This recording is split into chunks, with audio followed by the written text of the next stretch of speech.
Brown. Some fires in the north of the Bay Area were caused by trees toppling into or making contact with PG&E power lines, according to a report released by state officials in June. Analysts estimate PG&E, the state's biggest utility, could face several billions of dollars in liability as a result. Democrat State Senator Bill Dodd said the bill was needed to spare customers from big increases in energy costs. He added, without it, ratepayers will be left holding the bag and communities will needlessly suffer. The fires killed 46 people in blazes across at least 245,000 acres, including subdivisions in the city of Santa Rosa. In California, utilities are responsible for fires traced to their equipment, whether or not they are complying with regulations. PG&E faces about 200 lawsuits on behalf of 2,700 plaintiffs stemming from last year's fires. If signed by the governor, this would soften that standard by having regulators determine liability based on whether equipment was reasonably maintained and operated. It would also let utilities issue bonds to help pay damages, with a surcharge on ratepayers' bills helping to cover interest payments. Critics say the legislation is a bailout, but Dodd has said another bankruptcy by PG&E could be worse for ratepayers than a surcharge on their bills. PG&E faced bankruptcy during California's energy crisis in 2001, emerging 3 years later with customers left to pay higher rates to help repay $13 billion owed to creditors. A second bankruptcy could potentially lump victims of last year's fires in with PG&E's creditors, casting uncertainty over the timing and size of recoveries. Dodd, who represents parts of Northern California hit by last year's wildfires, told Reuters, "You've got a lot of investors like hedge funds circling like vultures.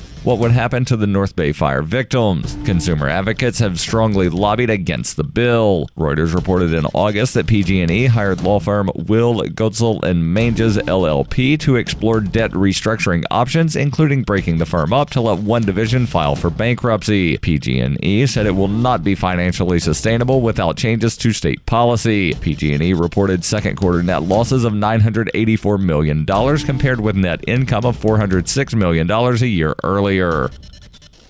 You can support FPP Radio by joining the Fans program. To learn more or to join the Fans program, visit fans.fppradio.com. This has been FPP Radio News, online at fppradio.com. We've made significant progress wiring the nation's schools for the internet, but we have to do more. Every child in America should have an internet-capable computer in their bedroom at home, preferably with a high-resolution webcam. I have been to children's chat rooms and have been shocked and disappointed to find they are frequently empty. Even when these youngsters do manage to find their way online, they lack the skills to do something as simple as pinpoint their location on Google Maps. I long for the day when someone can log onto the Nickelodeon Under 13 chat room and type, "Hey, any kids in here like to play Pokemon Mystery Dungeon? I have a Nintendo at my house," and be overwhelmed with instant messages. Then I'll know we're doing our job supporting technology in this country. This is the Onion News Network.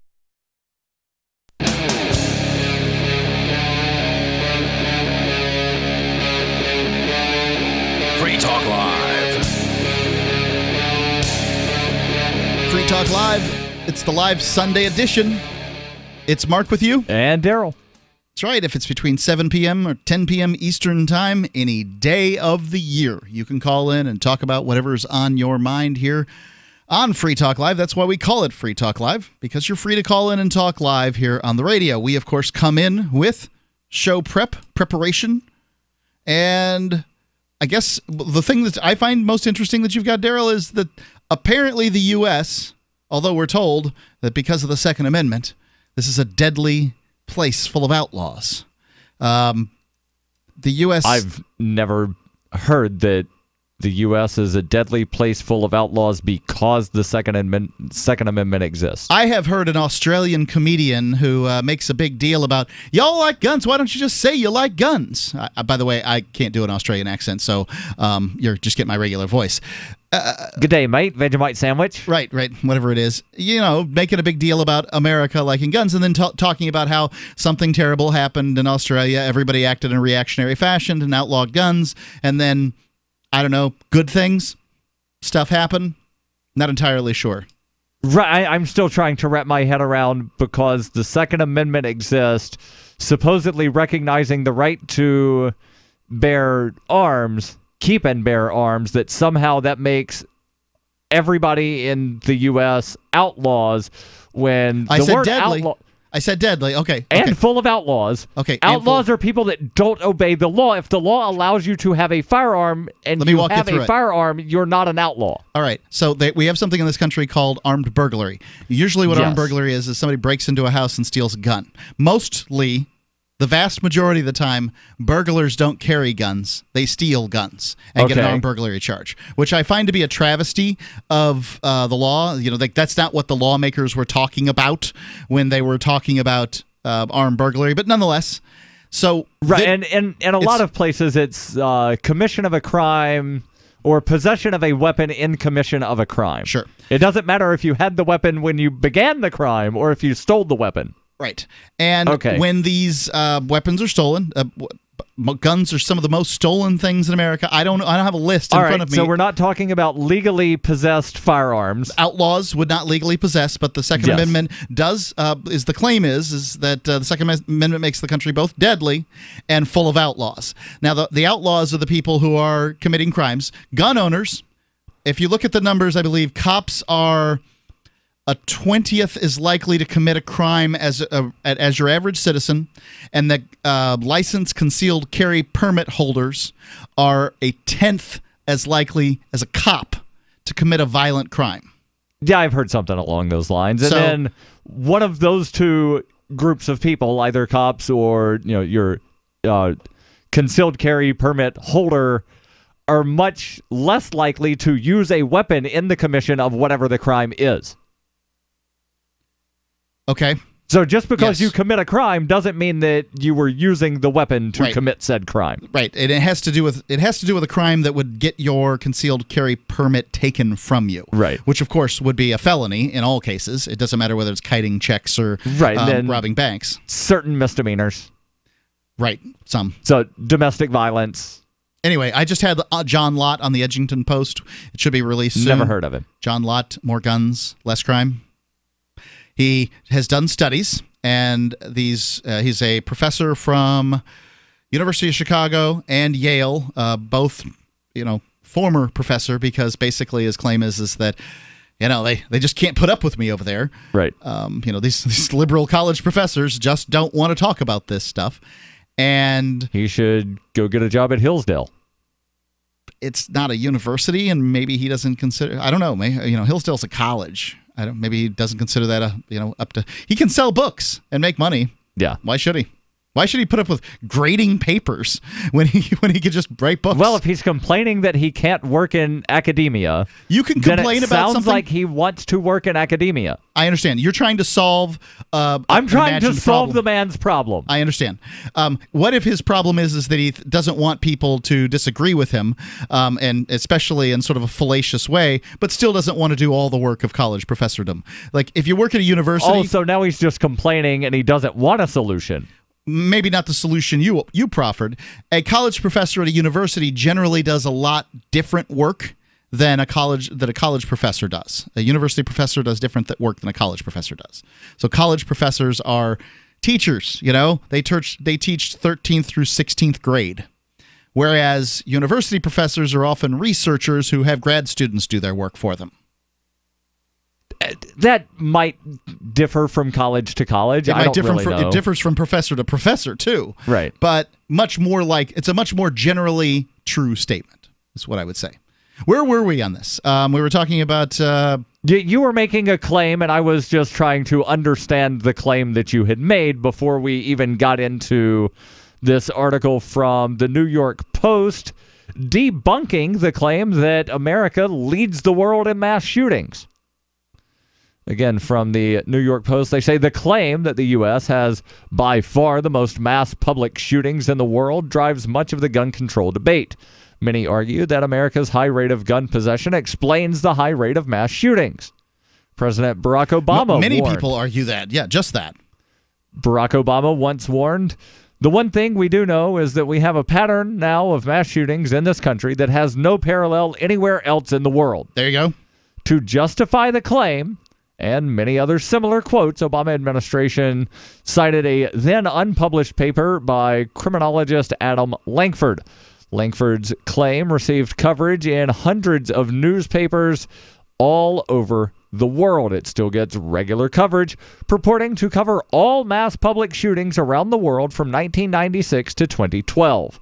Lankford claimed that the United States had 31% of public mass shooters, despite having less than 5% of the population. But the New York Post says this isn't nearly correct. Studies should be peer-reviewed and open for people to critique them. Sure. The whole episode should provide a cautionary tale of academic malpractice and how evidence is often cherry-picked and not questioned when it fits a preconceived idea. I guess the first question I would have is, what is a mass shooting? But I'm sure they'll get into that.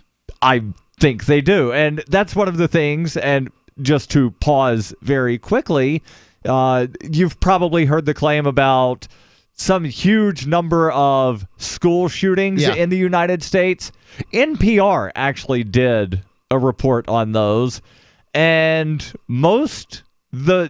and when I say most, I mean the vast majority of what one organization called school shootings were not school shootings in the traditional sense. One was someone accidentally discharged a firearm. No one was injured. Okay. There was another where somebody went to a school, like the facility, the campus, never went inside the building because, well, it was a weekend. The guy sat in his car and then shot his brains out. Yeah. So it's suicide in a parking lot of a school that someone counted as a school shooting. Okay. And there were several other instances of things similar to that were classified as school shootings, with either the only person that was injured being the person that had the firearm, or there was no one injured. And NPR did a story on that saying, if you actually count the number of shootings where it was an active shooter shooting at someone else intentionally, then the number drops greatly from whatever that huge number was. I would also remove from the numbers a person who goes to school to shoot a specific person and shoots that specific person. So, if you're bullying me and I go to school and I'm going to take care of you or whatever, your ex-girlfriend or whatever the situation might be, somebody goes there and does it at that place. Yes, of course, it's terrifying and all that stuff, but it's just one person shooting another person. That happens everywhere. Sadly, it does. Yeah, what people are concerned with school shootings is a person going in and randomly shooting people, maybe 2, 3, 4, 5, 6 people killed. I think that's what people are looking for. And then in some cases, many more than that. Right. So continuing on with this article from the New York Post, again, referencing the study, Lankford study reported that over the 47 years, there were 90 mass shootings.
wallets and is available in multiple languages. The Bitcoin.com wallet is available on Windows, Linux, Mac, Android, and iOS devices. Use the Bitcoin.com wallet to buy, send, store, and receive both Bitcoin, BTC, and Bitcoin Cash, BCH. Learn more at wallet.bitcoin.com. That's wallet.bitcoin.com. What's more profitable, running your business or doing bookkeeping? Doing your business, of course, but you want to keep your books so that you can maximize your tax savings, right? What if I told you that there's a person that's a bookkeeper, accountant, and law school graduate that's also a hardcore libertarian? My name is Melanie Johnson, and I hate the state. I will aggressively help you to minimize your tax exposure and maximize profits, all while staying within the law. Melanie's your best choice for your taxes and bookkeeping needs. Go to tax.freetalklive.com and check out our website, tax.freetalklive.com.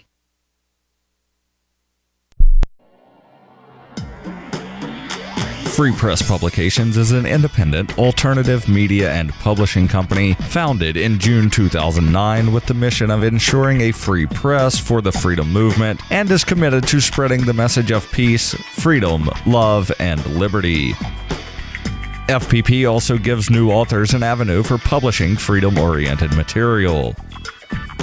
FPP brings you daily news and commentary on the website fpp.cc, as well as a daily 5-minute newscast, FPP Radio News, and weekly news, views, and commentary in the FPP Freedom Minute and Peace, Love, Liberty Radio at fppradio.com, and the monthly newspaper FPP News at news.fpp.cc. Find FPP online at fpp.cc. That's fpp.cc, as in Creative Commons. LRN.FM now has a Discord. Discord is a free text and voice chat platform, and we now have our own server with a bunch of channels at discord.lrn.fm. You can join other listeners as they chat about various things during our live shows, or anytime, day or night. Discord software is available cross-platform, so you can have it on whatever device you want and take your chats anywhere. Join our Discord at discord.lrn.fm. That's discord.lrn.fm. My name is Jacob Hornberger. I'm president of the Future of Freedom Foundation, which Congressman Ron Paul awarded for having an outstanding freedom website. Write us at fff@fff.org, and we'll send you a free 3-month subscription to our monthly journal of libertarian essays and our booklet, Economic Liberty in the Constitution, which George Mason University economics professor Walter Williams praised in a recent column. That's fff@fff.org. You're listening to the best liberty-oriented audio streamed around the clock, on the air and online. This is the Liberty Radio Network at LRN.FM.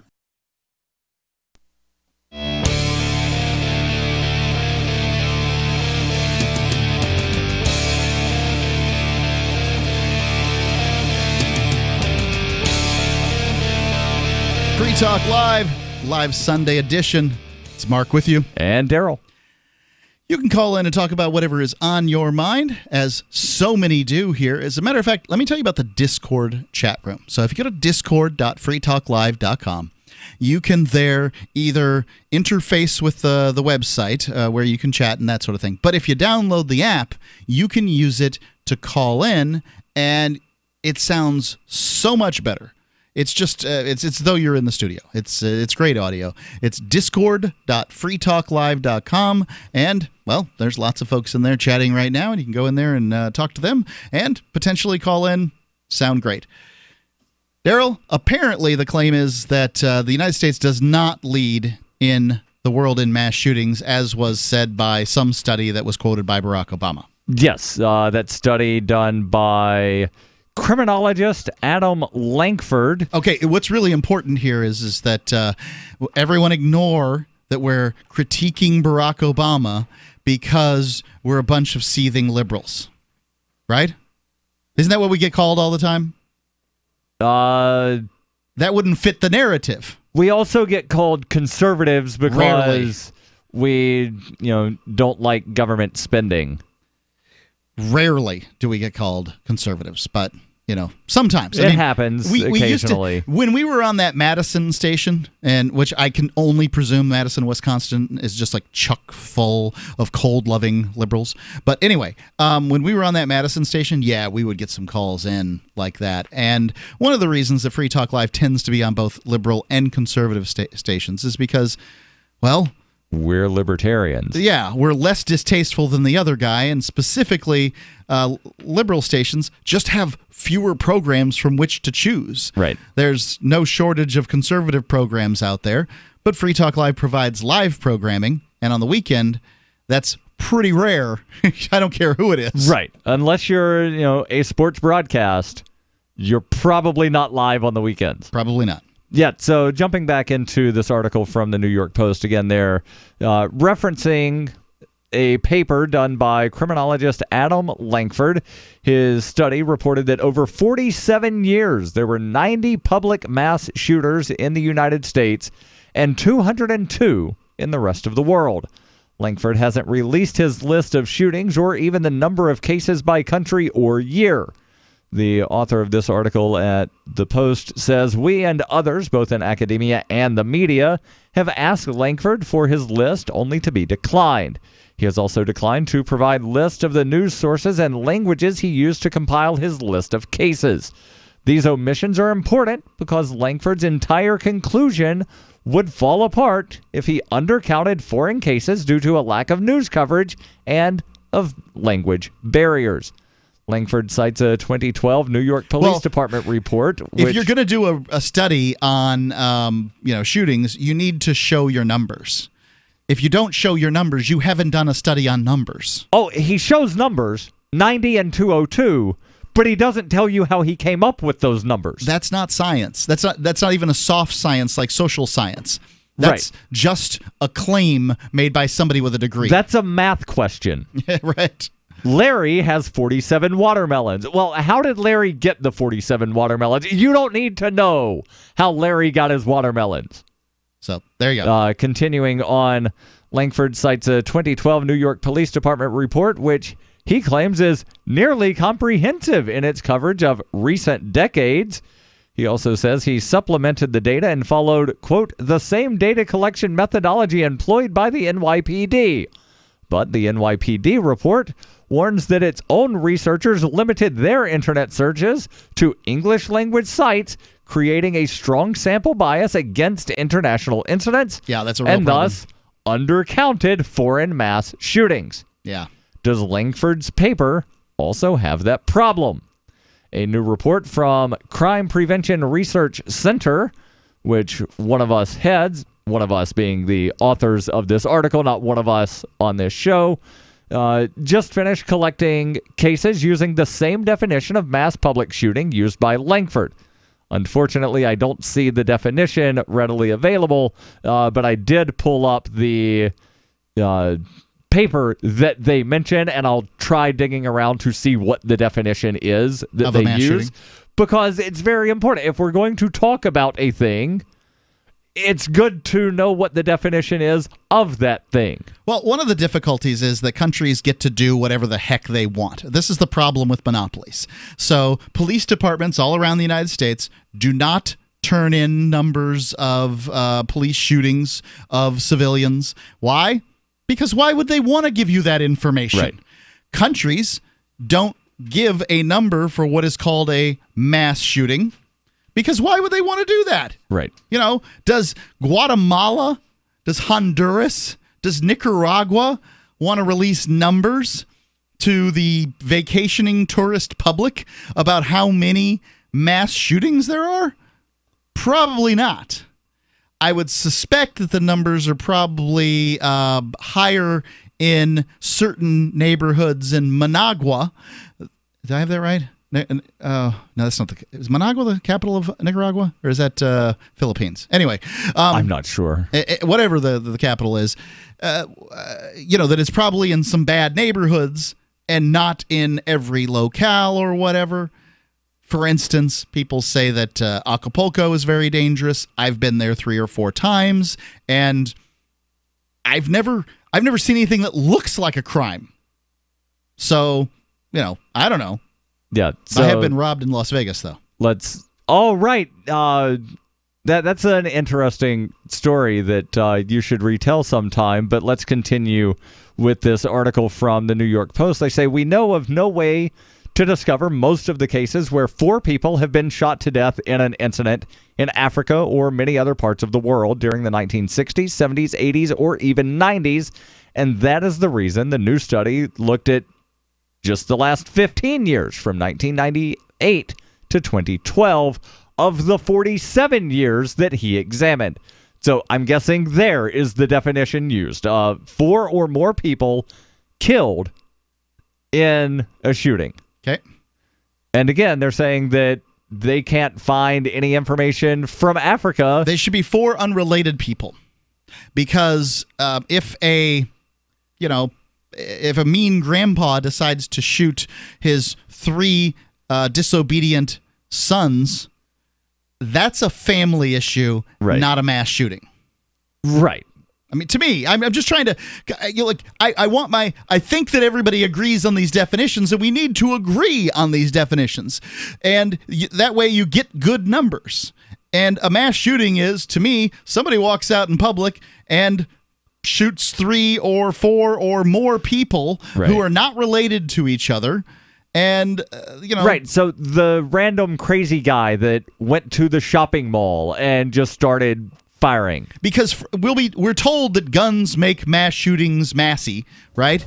But we don't get good numbers from other countries. They don't define, they don't point out that mass shootings are extraordinarily rare as far as gun deaths go. Right. The number is 855-450-3733. It's 855-450-FREE here on Free Talk Live.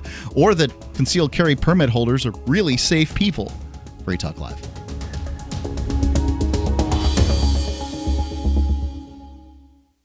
Healthcare reform is confusing. With the loss of the Obamacare mandate, those needing help can now choose an affordable alternative. By joining Liberty HealthShare, you're part of a community of health-conscious Americans all over the country who control their own healthcare costs and choices. Liberty HealthShare is not insurance. It is an association of self-pay patients who unite with like-minded people to share the cost of their medical needs. Neighbor helping neighbor. Learn more now by going to libertyoncall.org. That's libertyoncall.org. When you use public Wi-Fi, hackers and identity thieves can see anything you do online. Embarrassing photos, your web history, even your passwords. That's why I use private internet access to encrypt my internet connection for less than 10 cents a day. Sign up now at privateinternetaccess.com, and in just a few minutes, you'll be browsing anonymously and only sharing what you want to share. privateinternetaccess.com. It's time to protect your online privacy. On Free Talk Live, we're bringing people to the ideas of liberty every day. From wrestling superstars like Glenn Jacobs. You guys really are having an impact, I believe. Like I said, a lot of where I am now is due to listening to Free Talk Live. You changed my mind on some very important issues years ago. To random people tuning in on the radio.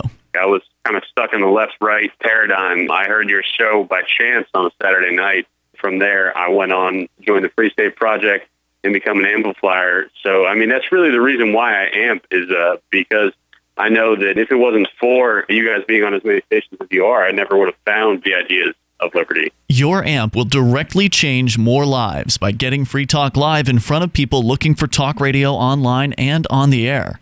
When you amp Free Talk Live, you get perks like access to the AMP-only Facebook group and AMP podcast. Visit amp.freetalklive.com. Radio is the most personal of mediums. I exist right now in your head. If you listen to Free Talk Live regularly, you know me. Free Talk Live is on more than 160 radio stations around the U.S. and has been downloaded on every continent around the world. Hundreds of thousands of listeners with ad packages from $600 a month to $6,000 a month. Imagine what we can do for your business, project, website, or idea. Email me, mark@freetalklive.com. The 3 most important things you can do for Free Talk Live are: 1, share 1 episode a week on Facebook or in some other social networking site. 2, Buy the things you buy online through shop.freetalklive.com. 3. Give $5 a month to the AMP program. It's my firm belief that Free Talk Live's AMP program is the best use of your charitable dollar among liberty-oriented organizations.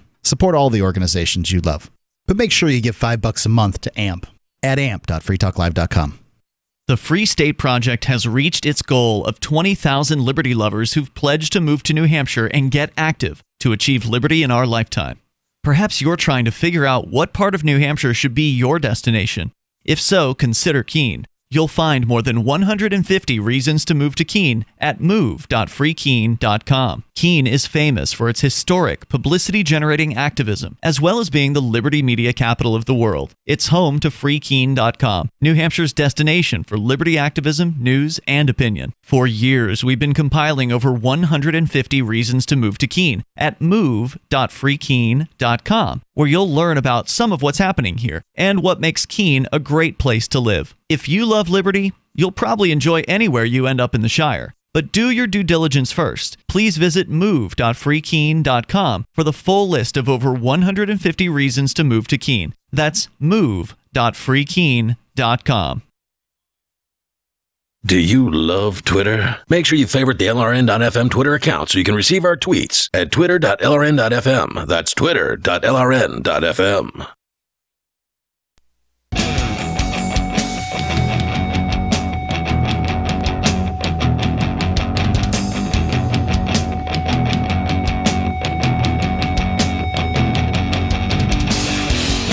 Free Talk Live's Live Sunday edition.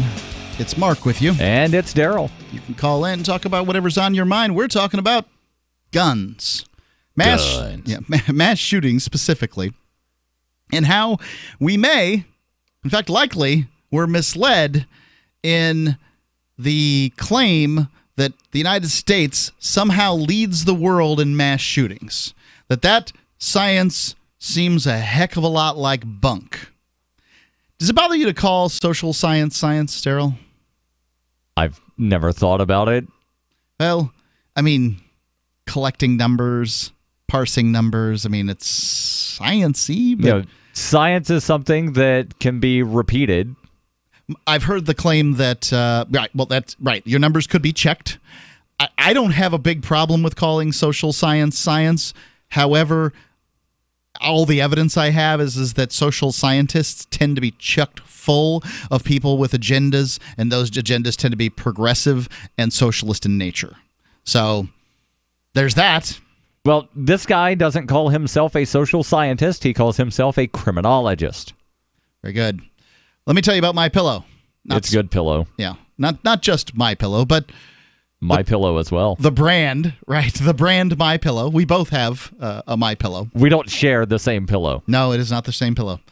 And what I think is great about MyPillow is that besides holding your head and neck in the proper position, which every pillow should, and many pillows do not, but that's the first primary thing you should be looking for, is that your head isn't tilted to towards the bed or tilted up towards the ceiling when you lay on your side, right, but that it's held in the proper position. Or if you're laying on your back, it shouldn't be, pushing your chin into your sternum. Don't want any of those things. You want a normal, healthy position when you sleep. That way you don't have neck problems, headaches, those kind of things.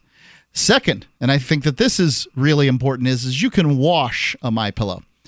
The fact is that bodies sweat and skin falls off of them, and dust mites eat that dead skin, and it's a disgusting zoo in your bed. You wash your sheets, you wash your bed covers, you wash your blankets and comforters, you wash your pillowcases, you wash the slip cover that goes over the pillows. Nope, you don't wash your pillow. Hold on, what's a slip cover that goes over a pillow? It's something that bachelors don't have to worry about. Is that something fancy people have? Well, it's a good idea, Darryl. I got to say, I'm going to support the notion of people, all people having an additional second covering on their pillow. Is it like the thing that some people put their comforters inside of a thing so that they don't actually touch the comforter? That's a duvet, I think. So often it is another cover, and usually has a zipper that goes over the pillow. and then you put the pillowcase over that. And many cases, it's very tightly woven to help avoid some of the stuff I'm talking about. But sweat still comes through. Some of them are plastic, but then you're sleeping on this like a garbage bag, basically. Yeah. So I don't like those. Nonetheless, this MyPillow will help solve your pillow problems. It certainly has solved mine. I take it with me on trips. I have bought it for relatives. That's how thoroughly I believe in MyPillow. Please go to, with a 60-day money-back guarantee, you don't have to believe me. You can try it. Go to MyPillow.com, get 2 MyPillow premium pillows for one low price, and you get free shipping on all orders if you use the promo code FTL. You don't like your MyPillow, you've got 60 days to return it for a full refund, a refund of your purchase price. MyPillow.com, promo code FTL. So jumping back into the article from the New York Post, where they are dissecting a report that apparently was recently published by criminologist Adam Lankford. Again, Lankford This has been republished a bunch. Well, it's been cited a bunch. Okay. And the first time that it's referenced up here, they mention President Barack Obama citing a then unpublished paper by Adam Lankford. So when Obama cited this thing, it had not been published. No one could even check it. Correct. And they even mentioned, I've been skimming the full report, 33 pages from the New York Post. They're saying that even before it was officially published, he wasn't letting anybody look at the paper to review or check or say, dude, you done messed up. Again, they say that there's no way of discovering data for Africa from 1960s, 70s, 80s, or 90s, which is why Lankford only used 15 years of the 47 years that he examined. So that right there shows that the numbers are not completely accurate. Lankford's data also grossly undercounted foreign attacks. The authors of this article say we found 1,423 attacks outside of the United States. Again, fitting the definition of mass public shooting where 4 or more people were shot to death. Looking at just a third of the time Lankford study, or rather a third of the time that Lankford had studied, we still found 15 times as many shooters. Even when we use coding choices that are most charitable to Lankford, such as excluding any cases of insurgencies or battles over territory, his estimate of the U.S. share of shooters falls from 31% to 1.43%. It also accounts for 2.1% of murders and 2.88% of their attacks. All these are much less than the U.S. population, or rather the U.S. share of the population of 4.6% worldwide. So remember, the original claim was 31% of all mass shooters are from the United States, even though the U.S. only has 5% of the population. They're saying, no, when you actually look at the numbers, then it's 2.1% of all murders and 2.88% of their attacks, which is less than the Americans' share of the global population. I think that, so I guess I don't want the United States to be competing against places like Myanmar and Benin and Ivory Coast, Zimbabwe, Honduras, Nicaragua. I'm just going around the globe picking things close to the equator, apparently. And what I want them to compete against is places like Western Europe. Like Norway, Finland, Switzerland, and Russia? Russia, I probably wouldn't throw in that number. I'm presuming that, call me biased, I'm presuming that there's quite a few mass shootings when people get good and drunk. All right, I thought you were going to say, because of some of the territorial disputes, but they mentioned that they excluded such cases. Yeah, they said they excluded territorial. Of the 86 countries where they were able to identify mass public shootings, The U.S. ranks 56th per capita in its rate of attacks and 61st in mass public shooting murder rate. Norway, Finland, Switzerland, and Russia all have at least 45% higher rates of murder from mass public shootings than the United States. All right. When Langford's data is revised, the relationship between gun ownership rates and mass public shooters disappears. They ask, how could that be? One possibility is that guns don't just enable mass shooters, guns also deter and prevent such shootings. Another is culture, not gun ownership. It's a bigger factor in shootings. The media should be wary of any researcher who fails to let others look at their data. That's not a researcher. The media shouldn't call anybody a researcher that does not let you look at their research. That's a big fat liar. Sorry. I mean, Obama went out on a limb and quoted this guy before the publication of the article, so Right. I can give him a pass in that case.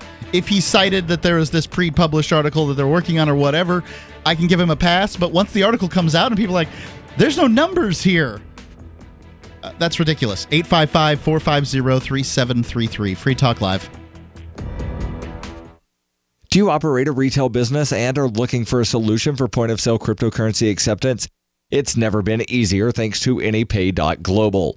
There's no paperwork or approval process to open an account. If you already have a tablet, you're almost done. Just sign up at AnyPay.global, drop your personal crypto wallet addresses on the setup page, and then load the app. That's it. You're accepting cryptocurrency like Bitcoin and Dash at your store. Get started now at AnyPay.global.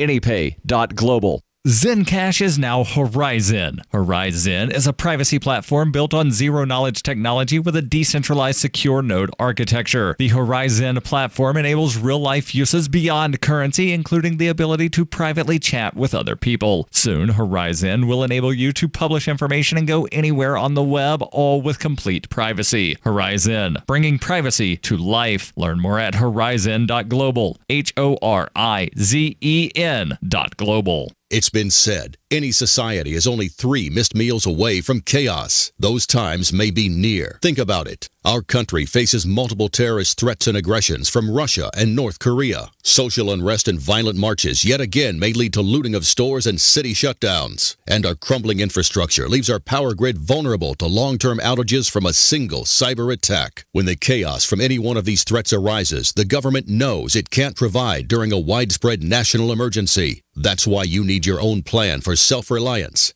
That's where My Patriot Supply comes in. Get a 4-week survival food supply for only $99. That includes breakfast, lunches, and dinners. Order online at preparewithgcn.com. $99 for 4 weeks of survival food that tastes like homemade cooking and lasts up to 25 years. From My Patriot Supply. Get your kits today at preparewithgcn.com. Free shipping is included. Preparewithgcn.com. This is Michael Dean from the Freedom Fiends. I've run websites since 1996 and have used over a dozen web hosts in that time. AgristHosting.com is the only one that hasn't broken my heart.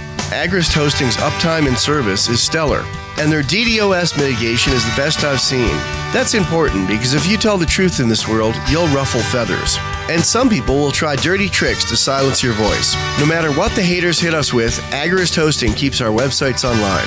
If you have a mission-critical commercial presence or a world-changing activism site, you cannot tolerate any skullduggery. So go with agristhosting.com. Have a WordPress or blog site, but you're not satisfied with performance or uptime? Or just want raw hosting? Want to pay with Bitcoin? Agrist Hosting specializes in high-performance hosting with personalized service. Go to agristhosting.com and click on the button that says Get Hosted. That's agristhosting.com. Did you know you can watch Free Talk Live during our live show 7 days a week from 7 to 10 p.m. Eastern via our studio cams at cam.freetalklive.com? Plus, you can chat with other listeners while you watch, all totally free. Now that our live video stream is hosted by YouTube, our video archives will be online even faster. So be sure to subscribe to our YouTube channel. Listen, watch, and chat all free at cam.freetalklive.com. That's cam.freetalklive.com. This Your Family Today tip is brought to you by Nesquik. Try Nesquik 4-packs, perfect for lunches and great for kids on the go. Look for it in the juice aisle.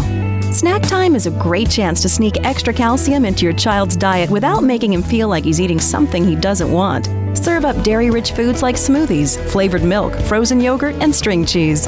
He'll love the treat, and you'll love knowing how good it is for him. For more tips like these, visit us at parenthood.com/yourfamilytoday. You can put the Liberty Radio Network on the air in your area. Visit broadcast.lrn.fm to learn how. Broadcast.lrn.fm.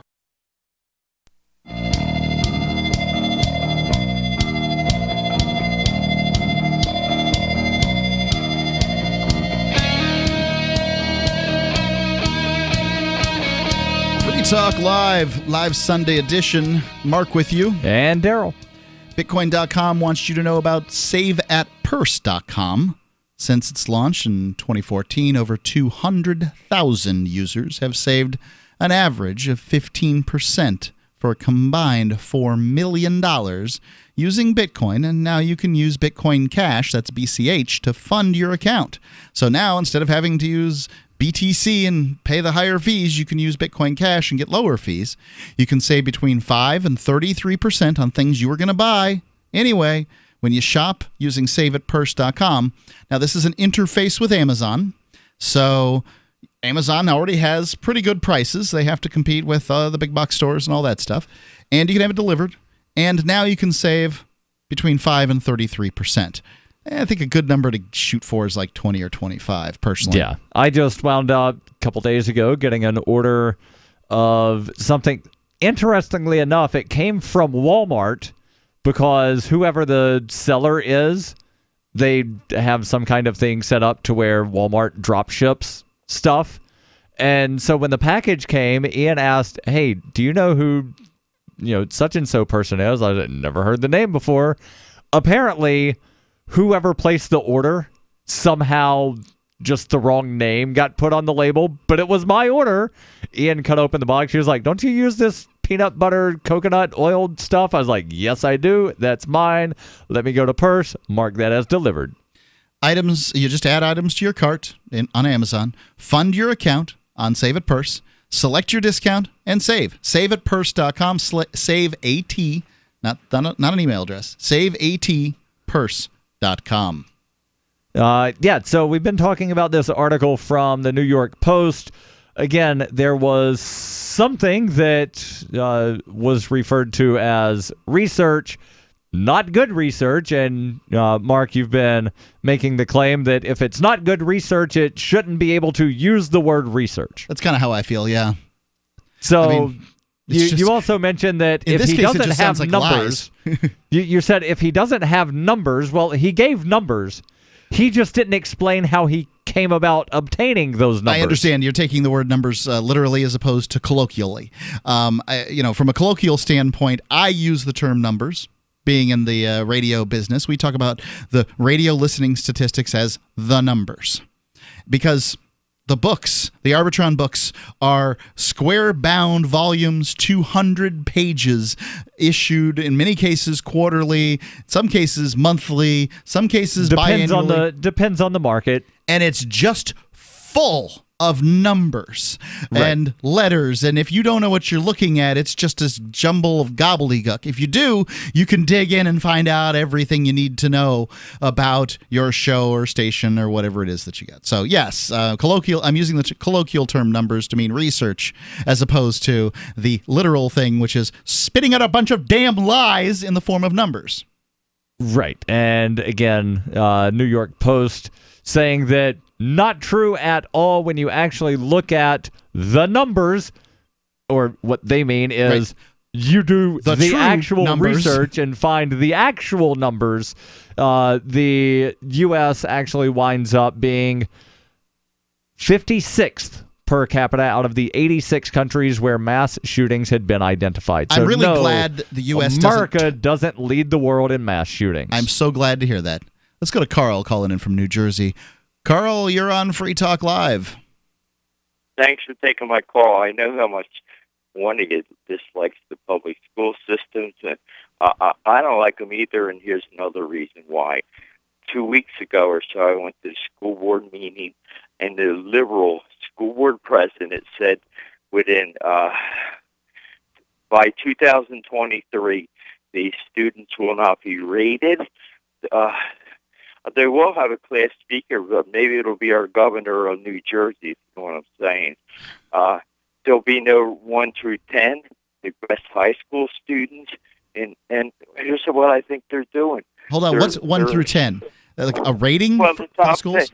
The top 10 students in the high school. Oh, I see. Oh, so you're saying that they're not going to have a valedictorian, and I think the next top students were referred to as like salutatorians or something?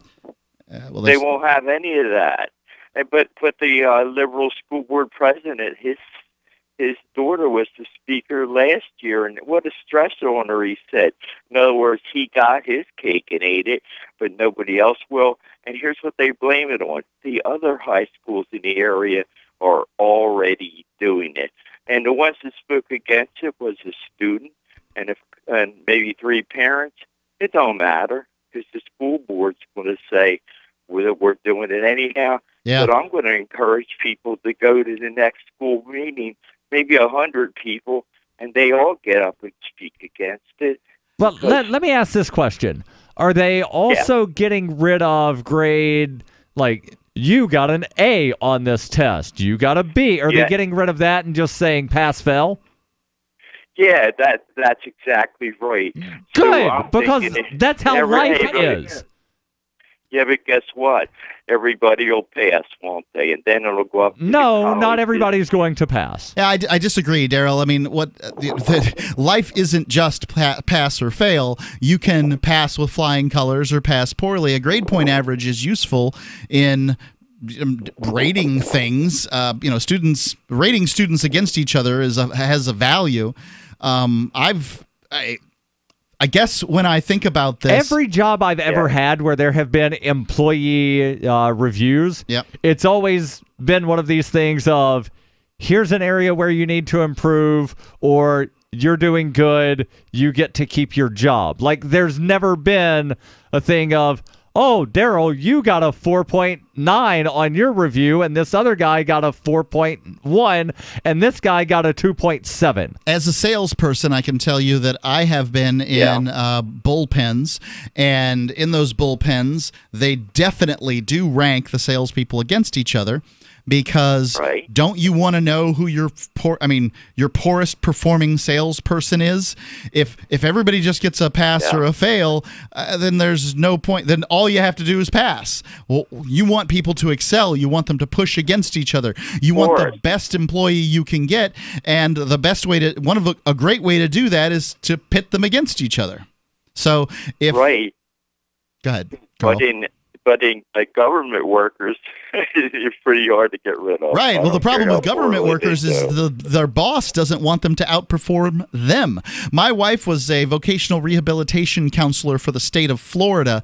The year that she quit, and she was there for about a year and a half before we moved up here to New Hampshire. The year before she quit, she left in August.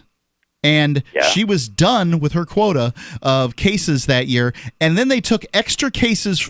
She had done extra cases. They took those and distributed amongst her other employees, the other fellow employees, so that they could make their numbers for the year. She finished her numbers in August and had extras to hand out to these dullards that she's working with, these people that just constantly scraping by, doing the minimum, whatever. That's this. No wonder government workers want to rate this way. I guess what I would say, Carl, is if you want a bunch of people to show up at a school board meeting, you're whistling at the wind. These things are purposely designed to be as boring as possible so that people don't come. If they do come, then if you get 100 people there, then they'll be like, well, I was voted for by 7,000 people voted me in, and that's a mandate, and so my opinion's more important than these 100 people here, and I don't care what they have to say. It's just me. Almost 7 years ago, in Keene, New Hampshire, the Lenco company, the Bearcat company, they make the ballistic the company is Lenco. They make the ballistic engineered armored response counterattack trucks. They, through the Department of Homeland Security, were going to give the city of Keene one of these Bearcats. And there was huge, overwhelming turnout against receiving this thing. The city council voted for it overwhelmingly, and the reason was, well, you don't know how many calls and letters I got in support of it. I have a general idea that they didn't get very many. I mean, this people, probably not. The place was packed. Yeah. The fire marshal was turning people away because the building was overcrowded. Yeah. And that's just how it goes. I mean, that's what democracy looks like. Yeah. And this is the problem with having government schools because, right. That's the real problem. Not, whether they give pass, fail, or they have a valedictorian or not. The problem is it's a government school. Thanks for calling. That's right. Thank you. Bye-bye. Appreciate it, Carl. The number is 855-450-3733. It's 855-450-FREE. There's lots of things we could do to make our government schools better. They're not going to institute any of them. Abolishing them would make them a lot better. That would be my thing. But the buildings will still exist, so they might as well have school there. I say give it to the teachers, give it to the administrators, give everybody a share. Let them run their own educational business. This is Dr. Joel Wallach, the Mineral Doctor. You've heard me talk about 90 for Life for years. 60 minerals, 16 vitamins, 12 amino acids, 2 fatty acids. You may not know this, that I've actually designed Arthrodex for animals. That's right. Your pets need 90 for Life, too. Get this essential pet product by calling 877-279-9422. That's 877-279-9422. Again, 877-279-9422. Are you retired or facing retirement and you're afraid your income is going to be less than you'd like? I'm Pharmacist Keith. Dr. Wallach, the Dead Doctors Don't Lie guy, and I want to show you a low-cost way to create your own business working around your current schedule, creating extra income that will last for years to come by joining Dr. Wallach's crusade, spreading his message of better health. To learn more, visit radio.recordedvideo.com. That's radio.recordedvideo.com, radio.recordedvideo.com, or call 866-257-3105 for a recorded message.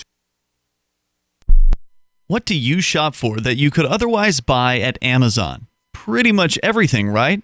Amazon has competitive pricing and they deliver, and that's a big plus. If you could plan ahead in your shopping, would you be interested in saving up to 33%?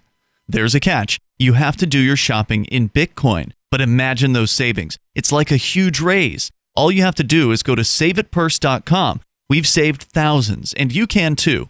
Plan ahead and save. Saveatpurse.com. Did you know we've taken our LRN.FM telephone listen line to a new level with the LRN.FM audio on demand line? Now you can call 712-770-8447 anytime and listen to LRN.FM's live feed. And you can listen to a bunch of our original shows on demand. Long distance fees may apply. Just dial 712-770-8447 and choose from the menu. 712-770-8447. You're listening to the live edition of Free Talk Live. Hour number 2 is next after the news here on the Liberty Radio Network at LRN.FM. From Keene in the Shire, the Liberty Media capital of the world, this is Darryl W. Perry, host of FPP Radio News for Sunday, September 2nd, 2018. Silver is trading at $14.53 per ounce. Gold is valued at $1,201 per ounce. Zen is trading at $19, and the average price of Bitcoin is $7,281.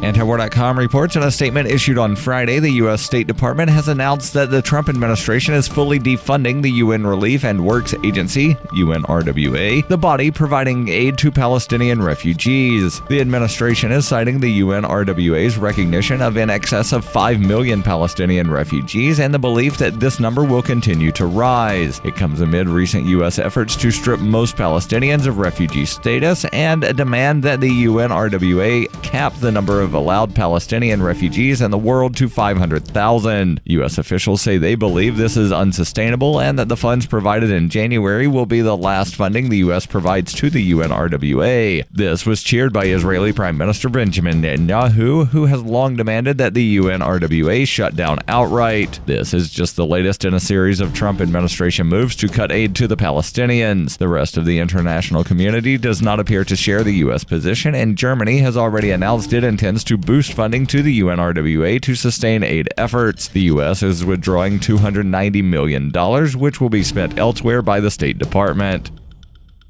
Zencash has changed their name to Horizon to better represent their transition from a cryptocurrency to a pioneering platform that protects consumer data. They're working towards the day when anyone will be able to build privacy-based applications on the Horizon platform. The unique spelling of Horizon is a nod to their heritage and recognizes that they remain committed to the vision that their project was built upon. Their coin and ticker symbol remain ZEN. Learn more at horizon.global and join the Horizon community.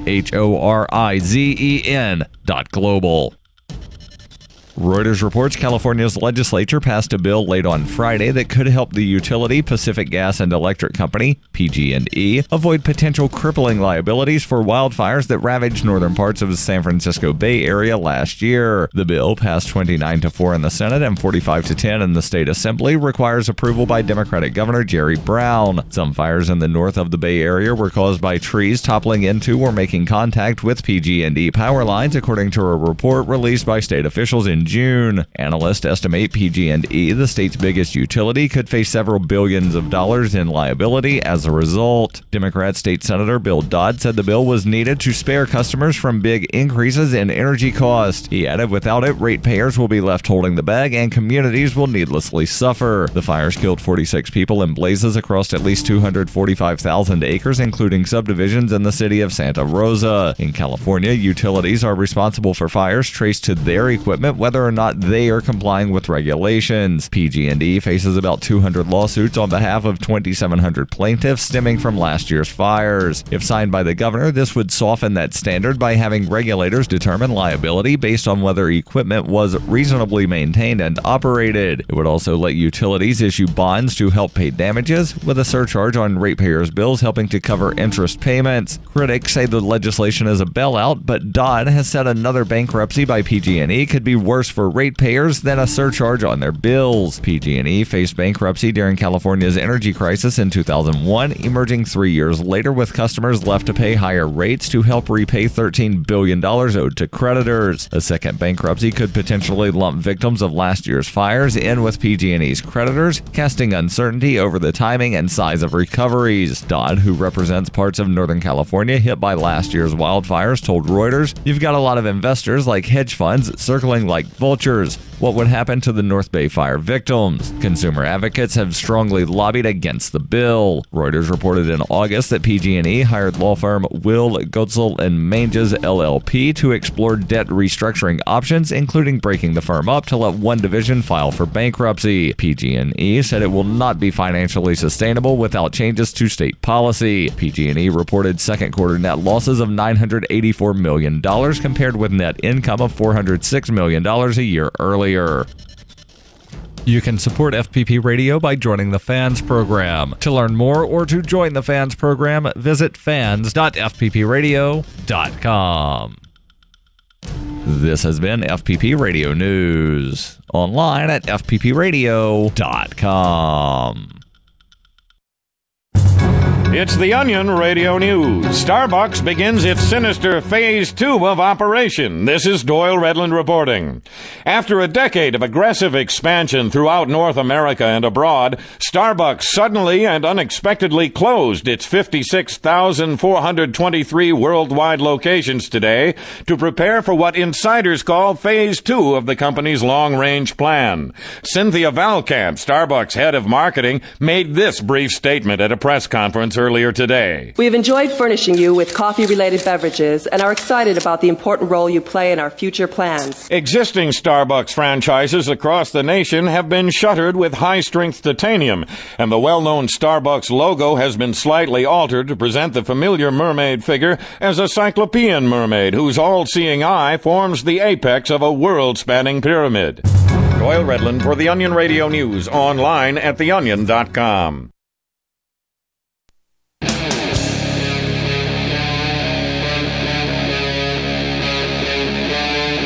Free Talk Live.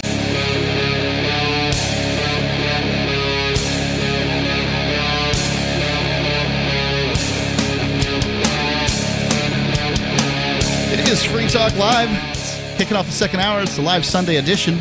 Call in, talk about whatever's on your mind. It's Mark with you. And Darryl. You, besides using the telephone, you can also use our Discord app. You go to discord.freetalklive.com. Right there, you can download the app and then use that to call in. Besides calling in with Discord, you get to participate with all our chatters there, many hundreds of them. And there's lots of different rooms. I think you'll find it to be an interesting experience. Discord.freetalklive.com. Tis an experience. It's an experience, and you'll find it interesting. Many people come back day after day after day after day. Some people find it good interesting. Yep. And some people not so much. Right. But it is interesting. It is that. Another thing that was interesting, apparently you have a story where the state of Missouri has now said that you can't call anything that is not animal flesh meat, presuming that meant you could call something that was not animal flesh meat previously, and one would presume that means they've sold lots of things as meat that aren't meat. You packed a lot in there, and I will unravel that as I go through this story from CBS News. And they begin here saying, as federal regulators consider banning the use of the word milk from nut-based alternatives, Missouri this week became the first Which state. is probably something that kicked off by the dairy farmers that just want to, because, nut juice isn't something that people are going to want. So, but people have milk, been using the term almond milk for thousands of years. Is that so? Yes. Okay. That there's old texts that refer to various things such as almonds, coconuts, and other nuts that have been pulped and then turned into a white liquid. Yep. Coconut milk. Coconut milk is a term that has been used for a long time. Yes. But it's just recently that, you're right, the dairy industry got really upset. Yep. But nobody thinks, I mentioned peanut butter earlier, nobody thinks that peanut butter has cow juice in it. Yeah, they don't necessarily think that. Almond butter. Nobody thinks that has cow juice in it. Yeah. But for some reason, sunflower seed butter. Yeah, people are, so this seems to be in that same vein. When I've had a lot of these things pass through my hands because I used to have pigs, and I would feed the pigs the things that I got from grocery stores. And in many cases, the things I got from grocery stores were almond milk, cashew milk, a variety of different nut milks that were out there. And I also got cow's milk. Yeah, lots of cow's milk, lots of skim milk, and lots of different stuff, just different things. Sometimes some orange juice. They didn't care. They're pigs. I guess I never looked at it, and when I saw cashew milk, I never thought to myself, this contains some amount of dairy product. I always thought, this is a substance that is probably white and has been made from cashews. Yes. And that's a completely other discussion, but it is somewhat related. I guess, when... This is one of the things where you'd want to know what the average person thinks. But then I think of all these man-in-the-street videos where... Does the average person think? I don't know the answer. I have a very low estimation of the average person after watching too many of these Jimmy Kimmel videos where they send somebody out in the street. The one I watched most recently was... Name a country? They had a map of the globe, and it said, name a country. Any country. It doesn't matter which one. They kept naming Africa.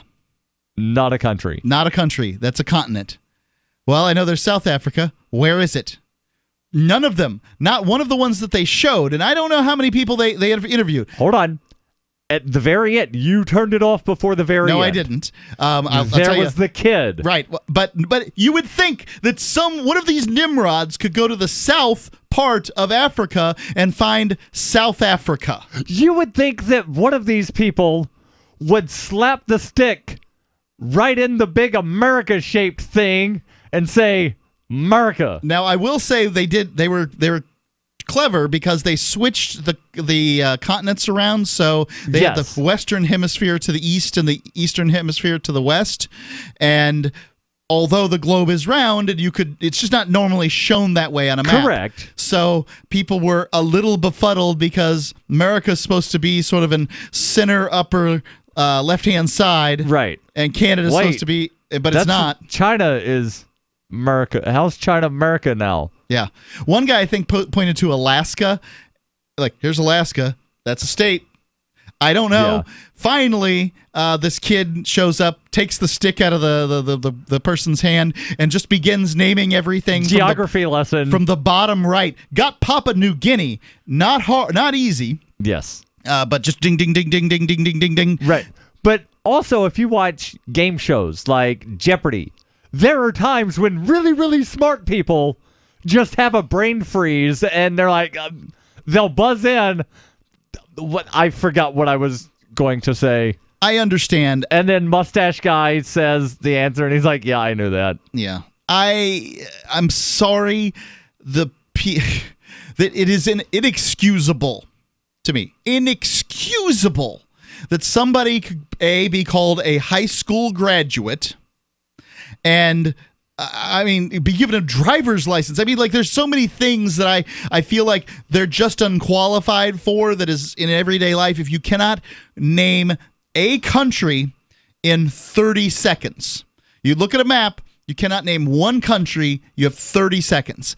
And yes, I'm sure they called out a bunch of people who could do this, were able to do this. Because if they had grabbed me walking down the street on any one of these questions except for which Kardashian is this? Like, I'm just going to sit there. I have no clue what you're talking about. Yeah. But any one of these tests that they do, yep, fine. I know I could do it. Isn't Jenner a Kardashian now? I would guess that you could call Jenner a Kardashian. I mean, it's the because like he's married, somehow related. So let's get back to what the Missouri legislature did in becoming the first state to prohibit the use of the term meat. Well, before we go on, I have a question about these man-on-the-street tests. Tell me what you think about these. Am I wrong for being judgmental, and are they lying to me and just finding the dumbest people possible? I would say a little of both. Because I tend to give people... 855-450-3733, 855-450, free as in freedom. I tend to give people a little bit of benefit of the doubt. Yeah. Because, I've had conversations with people, and I've had conversations before where, it's sort of a high-pressure situation, right? And then you're like, I know this, but you just can't formulate the words. But at the same time, they might also be doing some selective editing as well. I suspect those things are true. I found the most important one is do you think that Trump's should keep war on the table when dealing with North Korea, right? And then they go out and they bring the same map, say, I think this one actually was it was transposed. The Western Hemisphere was on the west and the Eastern Hemisphere was on the east, and say, can you show me where North Korea is? Just point it out on a map. And some people got in the general vicinity, but they didn't seem to know that North Korea was on the mainland as opposed to an island. Right. Like countries don't just float out in the water. Well, some countries are out in the water, like yes, they do. All the island countries in Polynesia. New Zealand is out in the water. Yeah. French Polynesia. Out in the water. Yes, but every country isn't... You don't find a landmass and just presume that's a country. Like, there's lines demarcating continents being cut up into countries. So, true. Yeah. And now, I'll admit, North Korea is not easy to find on a map. It's not the easiest country to find on a map. It's not particularly look at the nighttime satellite view. It's pretty easy to find. It gets a lot easier then. But it's small enough, if you saw a global nighttime satellite view, it wouldn't stand out. It stands out when you look at South Korea. The regional, yes. 855-450-3733. That's 855-450-FREE. Free Talk Live. We have some good news. The indictments against Ross Ulbricht in the District of Maryland were dismissed with prejudice, meaning they can never be refiled. This is especially good because those indictments contain the only charge ever made that Ross engaged in murder for hire. This was a serious allegation that Ross Ulbricht denies. It was never prosecuted or ruled on by a jury, but was trumpeted by the federal government and the media as if it were proven fact. The Maryland court held these indictments for almost 5 years, poisoning Ross's case and leaving him under a cloud of unproven allegations. As explained in Ross's appeal to the Supreme Court, the fact that the judge used these allegations to give Ross a draconian sentence of double life without parole violated his Sixth Amendment right to a jury trial. Judges are required to issue sentences based on convictions decided by a jury, not unproven allegations never even charged at trial. Although this is a positive development, the dropped indictment will not set Ross free. Now, a presidential pardon is Ross's only hope of freedom. Sign the petition at freeross.org. freeross.org. From the second letter of Captain Mark.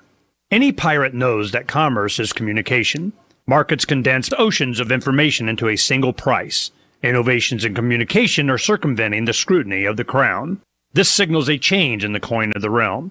The Crown uses digital currency to surveil, censor, seize, and destroy wealth at will, so pirate currency must protect us from this weaponized money.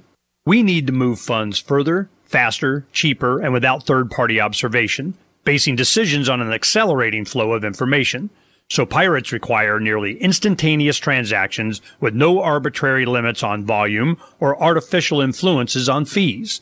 Most importantly, a pirate currency must preclude centralization. Otherwise, it will become another link in our chain to the Crown. A superior currency will result in the obsolescence of the coin of the realm and the extinction of the Crown itself. Trade above the grid. Join us at pirateswithoutborders.com. Is spreading the message of liberty, cryptocurrency, and peace around the globe worth $2 per month to you?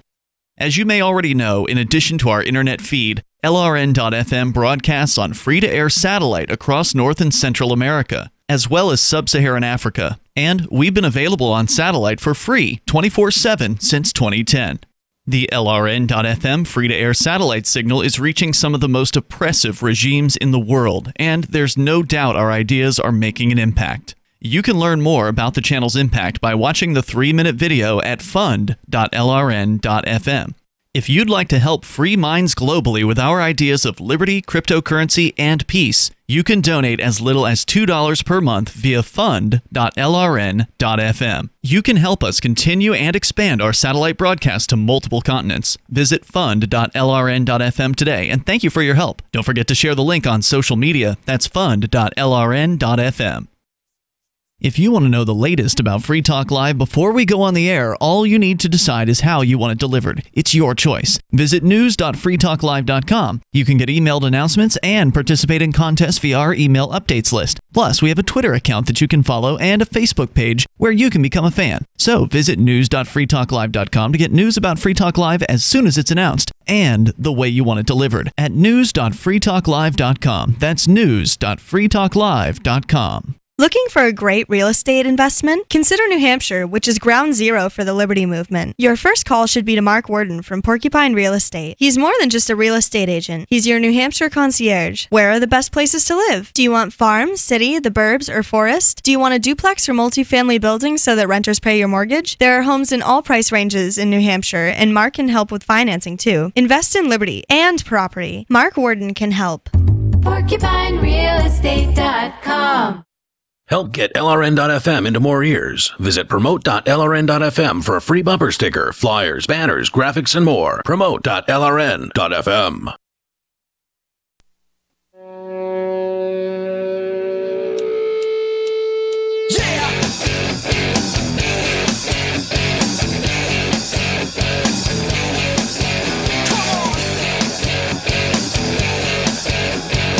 Free Talk Live.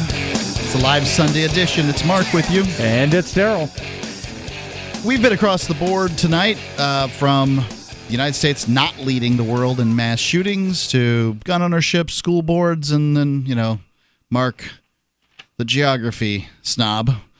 I really really, really irks me when people can't answer, in history too, when people can't answer very simple questions. Have I ever told you why I hate Madagascar? Well, it seems like a really strong thing to say, but go ahead. In 8th grade, there was a geography bee. Uh-huh. And the question that I had, that if I got correct, I would have won the geography bee was... For the school or some for the school. Regional? Okay. For the school. Just 8th grade? 8th grade. Okay, so the 8th grade. All right. That would have then, had me, if I won, I would have gone to like the county geography thing. For 8th grades? Yes. Okay.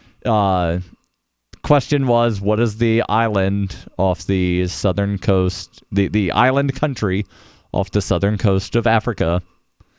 And I pronounced it incorrectly. What'd you say it as? You're from Alabama. You pronounce pretty much everything. I got the G and the D backwards. Madagascar? Yeah, instead of Madagascar. Huh. All right. Well, I can see why they didn't give it to you, but it's really, really close. It was close. It's the real deal. And I got it wrong, and that's why I hate Madagascar. Words change, and Zencash has now changed its name to Horizon. Horizon is a privacy platform built on the zero-knowledge technology that backs Zen. It's a decentralized secure node architecture, which means secure because it has more nodes than even Bitcoin does. The Horizon platform enables real-life uses beyond currency, including the ability to privately chat with other people. I haven't used it for any of this stuff yet, Darryl. I do like it as a currency. I think it's a real upgrade, and I've back it, interested in it, even going so far as looking into mining it. Soon, Horizon will enable you to publish information and go anywhere on the web, all with complete privacy. Horizon, bringing privacy to life. Learn more at horizon.global. It's Horizen, horizon.global. Now, Mark, if you do wind up mining, then you would be running a full node, which would enable you to do the private chat and some of the other things that they're working on doing. I see. So, well, shall we talk about meat? Yes, yes. And what may or may not be meat? Again, headline from CBS News: Missouri becomes first state to ban use of the word meat on anything but animal flesh. The law, which took effect on Tuesday, bars food manufacturers from representing a product as meat if it is not, quote, derived from harvested production, livestock, or poultry, end quote. Violators are subject to up to a 1-year term in prison and a fine of as much as $1,000. Okay. Fines, that's what the government does. But the idea that you're going to imprison somebody for selling something as meat that's not meat just seems like a crazy use of your incarceration mechanism. Right, but there's also the thing in California of if you give someone a plastic straw without them expressly requesting a plastic straw, there's a prison sentence and a fine. Great. Well, the measure was supported by, as you guessed it, the Missouri Cattlemen's Association, which cited consumer confusion, as well as a desire to protect ranchers as reasons for the bill. But I'm trying to determine who's calling something meat that isn't the flesh of animals. We'll get there. Okay. Mike Deering, the cattle group's executive vice president, said earlier this year in a statement commending the legislation, "This is about protecting the integrity of the products that farm and ranch families throughout the country work hard to raise each and every day. I never imagined we'd be fighting over what is and isn't meat. It seems silly. However, this is very real, and I can't stress enough the importance of this issue." The cattle group is especially concerned about attempts at clean meat, which is produced by animal cells grown in a lab. Oh, so lab-grown meat. Lab-grown meat. See, which comes from animals. Yeah. In a roundabout way. Cells of animals. Okay, so I guess if we're going to use the term lab-grown meat, what else would it be? Like, what are you going to call a steak grown from cow cells in a lab? Well, they're not saying you can't use the word steak. Steak is a piece of meat that has not been ground up. They're saying you can't use the word meat. You can have a tuna steak. You can have a tuna fillet. Right. I didn't say that it was a cow. I said it was meat that has not been ground up. True. That's what I call a steak. Yep. I may be wrong on that definition. I'll look that up. There is the Salisbury steak. Salisbury steak's cut up, but it has the word Salisbury in front of it.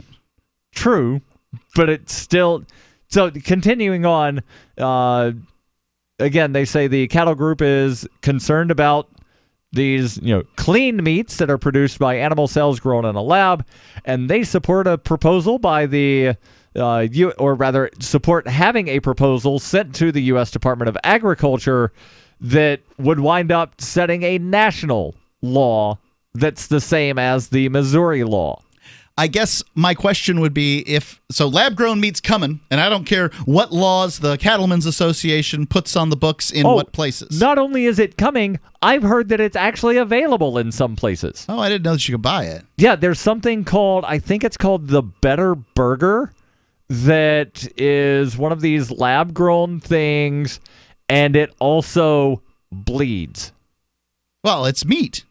I mean, so, I guess, yeah. What are you going to call this stuff if you don't call lab-grown meat lab-grown meat? I just don't know what else to call it. I wasn't thinking about this. I thought that this was somebody was, calling a tofu steak a meat or something, adding some level of confusion. I don't know. Well, I'm glad you mentioned tofu because the article goes there. The developments are not going down well with proponents and makers of plant-derived foods. Tofurkey, the maker of burgers and sausages made from plants, has joined forces with civil liberties and animal activists in filing a lawsuit to block the new measure. The injunction filed Monday in a Missouri federal court.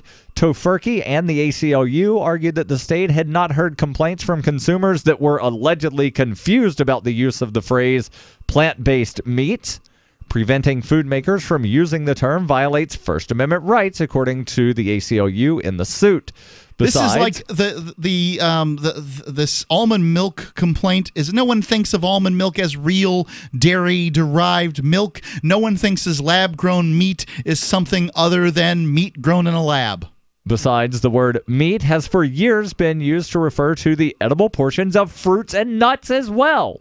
It's true. The meaty portion of a tomato. You're right. I didn't think about that, but yes. Nor did I. I thought of when you said the meat, I was thinking of the nectarine. Like a nectarine or a peach or something. Yeah. By the way, in Spanish, they call the pit of a nectarine a bone. So, it's very much like hueso.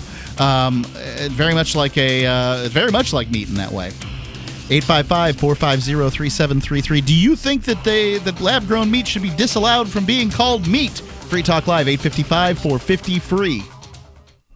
Most of you know that heart disease is the #1 silent killer in the U.S. What if I told you for just $54.95 a month you could fight against heart disease naturally? At Heart and Body Extract, we've been helping thousands of people get back to a healthier heart. Don't just take my word for it. Check out all of the success stories at hbextract.com, or to order, call 866-295-5305. That's 866-295-5305. hbextract.com. Don't risk it when you can take charge of it. Hunters, anglers, campers, and survivalists. Get back to nature. Expand your horizons with the highest quality, most versatile, unique slingshots and sling bows on the market at slingbow.com. Slingbow products are compact and models start from just $17.98. They're perfect for your bug-out bag or storing in your vehicle. Give yourself and your loved ones the excitement and tradition of Slingbow, a new frontier in archery and truly modern twist on this primitive survival tool. Feel the thrill only at slingbow.com.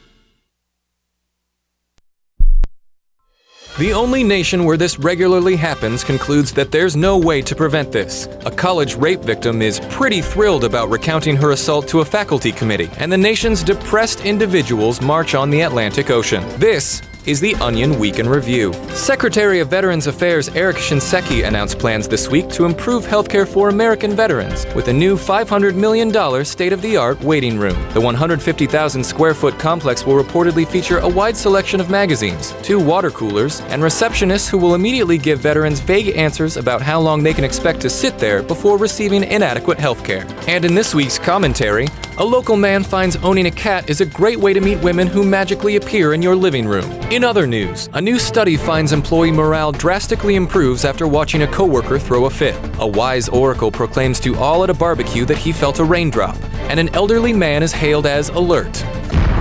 This is the Onion News Network.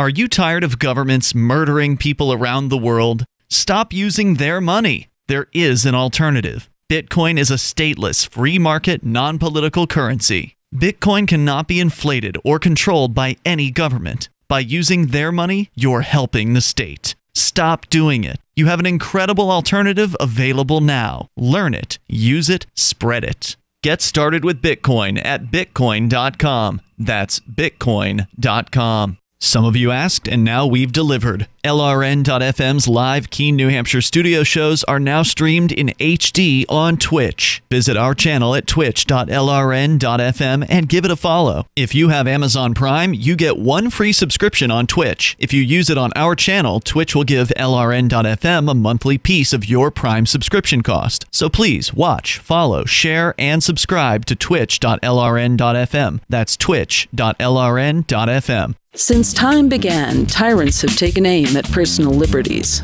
Now there's a movie that aims back. The government has no more right to tell us what to put in our bodies than they have to take our guns or tell us what books we can read. 6 drug police were eaten by bears while raiding a marijuana farm. On your knees, you dirty hippies! Jesus. On your knees! What's the problem, officer? Today, many cops who enforce pot laws do so only because it provides them with cushy jobs, good benefits, and a chance to push people around. I was an undercover narcotics officer. The drug war is nothing but a farce. The Second Amendment says you gotta keep you and your gat intact. Guns and Weed, The Road to Freedom. A film by Michael W. Dean and Nima Vadadi. DVD available now at gunsandweed.com or on Amazon. That's gunsandweed.com. Makes the perfect gift. Remember, that's gunsandweed.com. Some of our live shows are streamed in HD on Twitch. Please follow and share at twitch.lrn.fm. That's twitch.lrn.fm.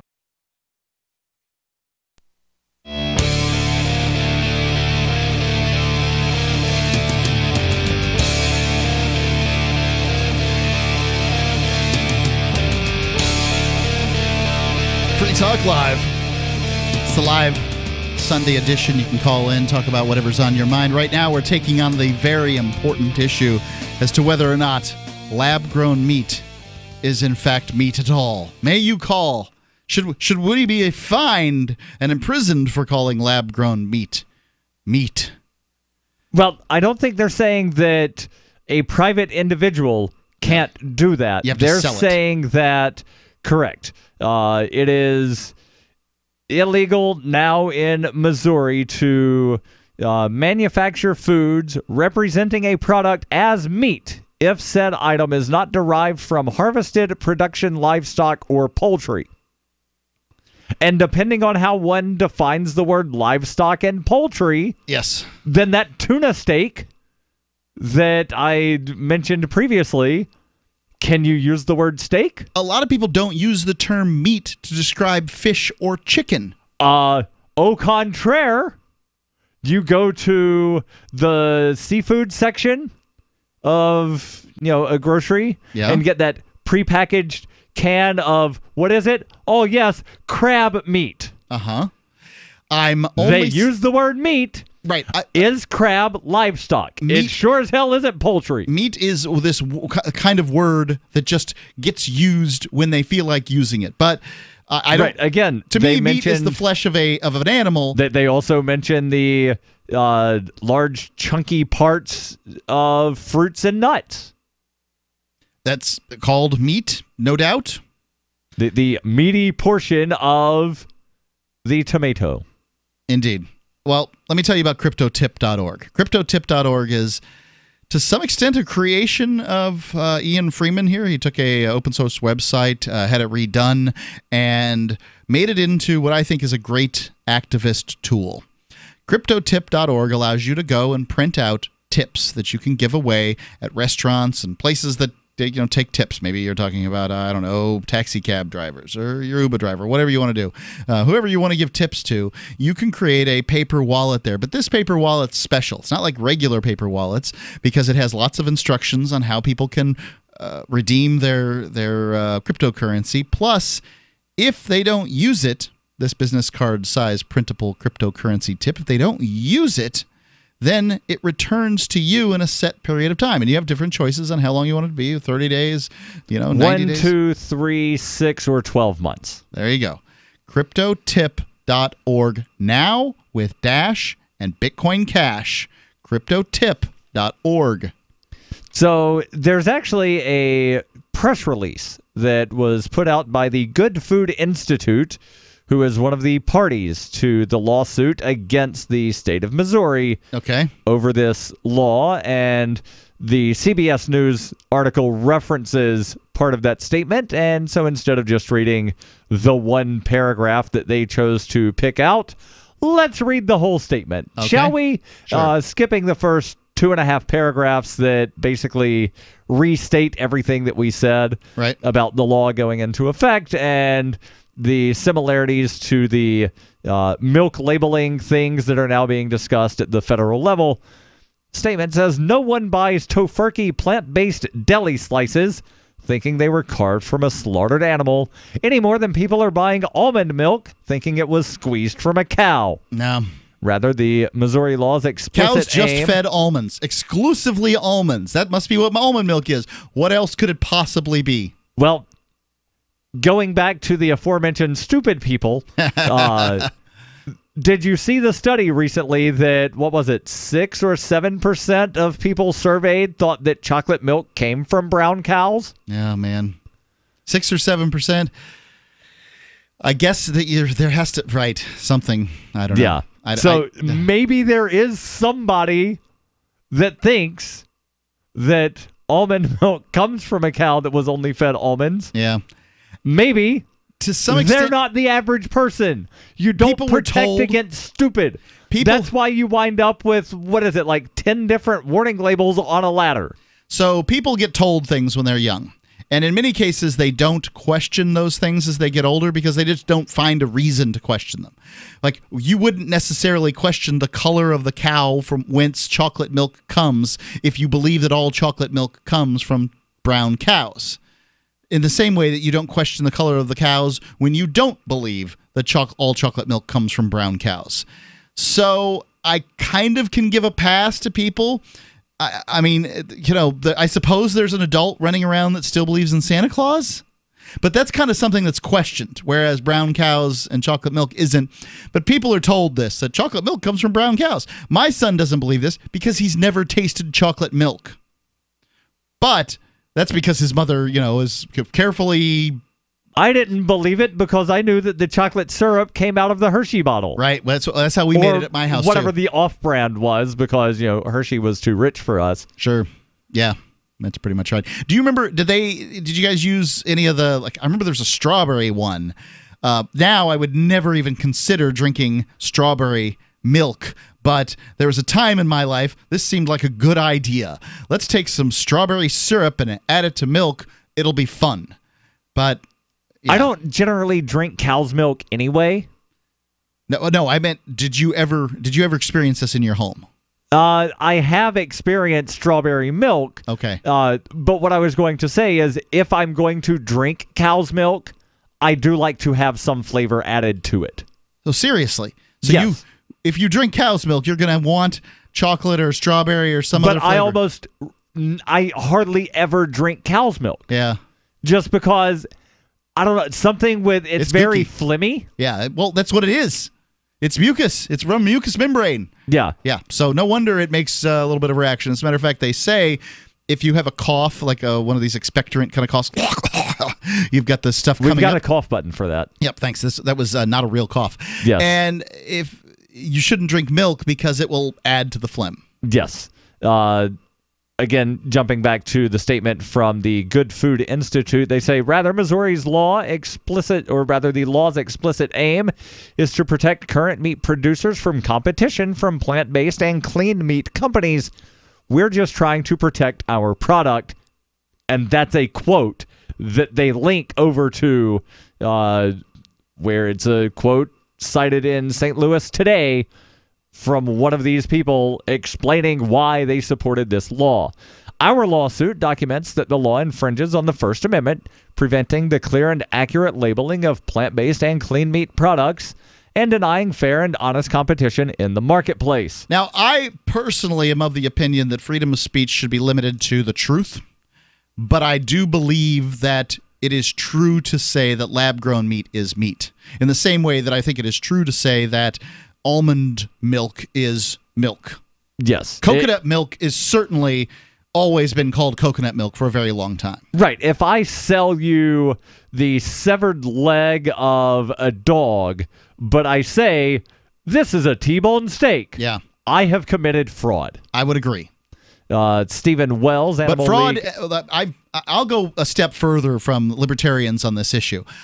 For me, it's not just about fraud; it's about full-on lying. Because I think that people get payoffs, which is fraud. Not necessarily. No, fraud isn't necessarily that way. So fraud would be lying for financial gain, as defined by many libertarians. To me, I think people get payoffs in all kinds of different ways. Some of those ways are just psychological in telling lies about other people. So somebody could tell a lie about fraud. You or I for no gain at all, and that would just be a lie as opposed to fraud. I think we'll have to agree to disagree on the definition of fraud. Okay. Because I would say that an outright lie is fraud. Ian would not. You're not having a conversation with Ian right now. But I did have a conversation. You were in the room when Ian got all huffy about me pulling down the one video online because people were telling lies. And that, therefore, would be fraud by the definition you and I are using. 855-450-3733. It's 855-450-FREE. I don't know that anybody was lying in that video. You just didn't like the edit.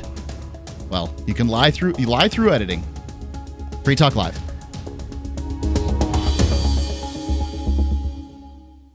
Bitcoin.com wants you to know about SaveItPurse.com. Since launching in 2014, over 200,000 users have saved an average of 15% for a combined $4 million using Bitcoin, or BTC. And now you can use Bitcoin Cash, BCH, to fund your account. You can save between 5 to 33% on things you're going to buy anyway when you shop using SaveItPurse.com. Add items to your cart, fund your account, select your discount, and save. SaveItPurse.com. Save ATPurse.com.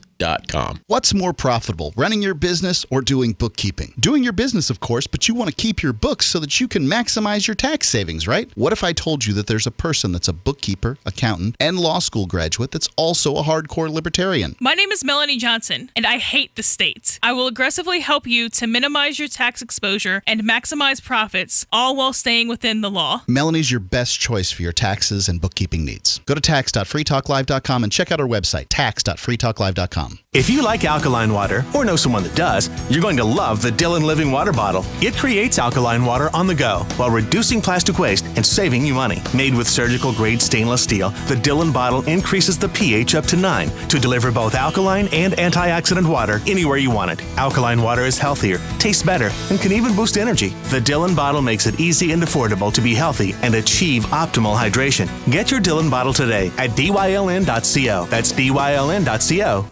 Do the letters IRS give you anxiety? I'm Dan Pilla. I've defended people from the IRS for more than 40 years. My book, How to Get Tax Amnesty, created the tax resolution industry and is responsible for helping hundreds of thousands of people. It can help you too. If you're a non-filer or facing IRS enforcement right now, your case is unique. You need real help, not cookie-cutter advice. My clients get my personal attention. Buy my book at danpilla.com and get a free consultation directly with me. That's danpilla.com. Let's start solving your tax problem right now.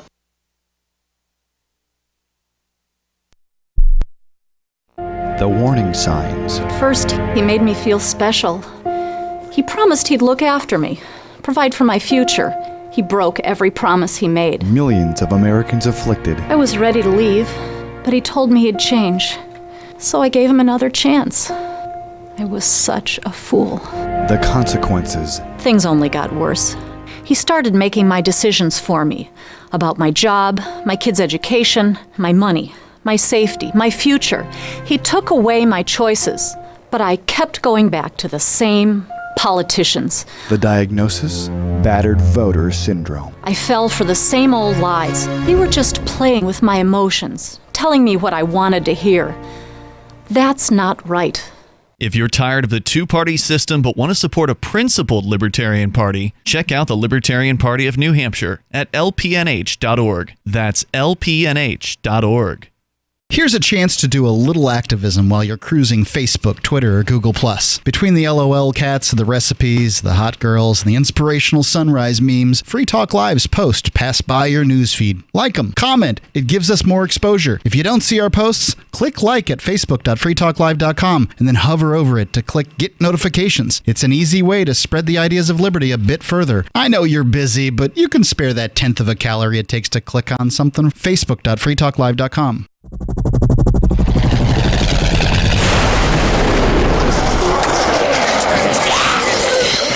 In Survivor Max 2, School Bites, Max must scavenge through a wasteland swarming with the undead. Desperate to find the medicine he needs, he discovers a community of survivors at his former school. Has he finally found the safe haven he's been looking for, or will he discover that school bites?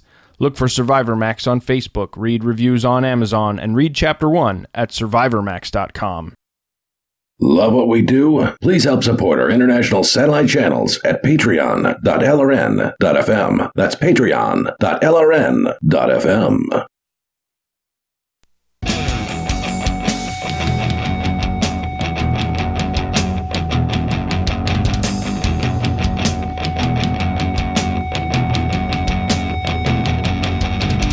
It's Free Talk Live. It's the live Sunday edition. It's Mark with you. And it's Darryl. 855-450-3733. It's 855-450-FREE.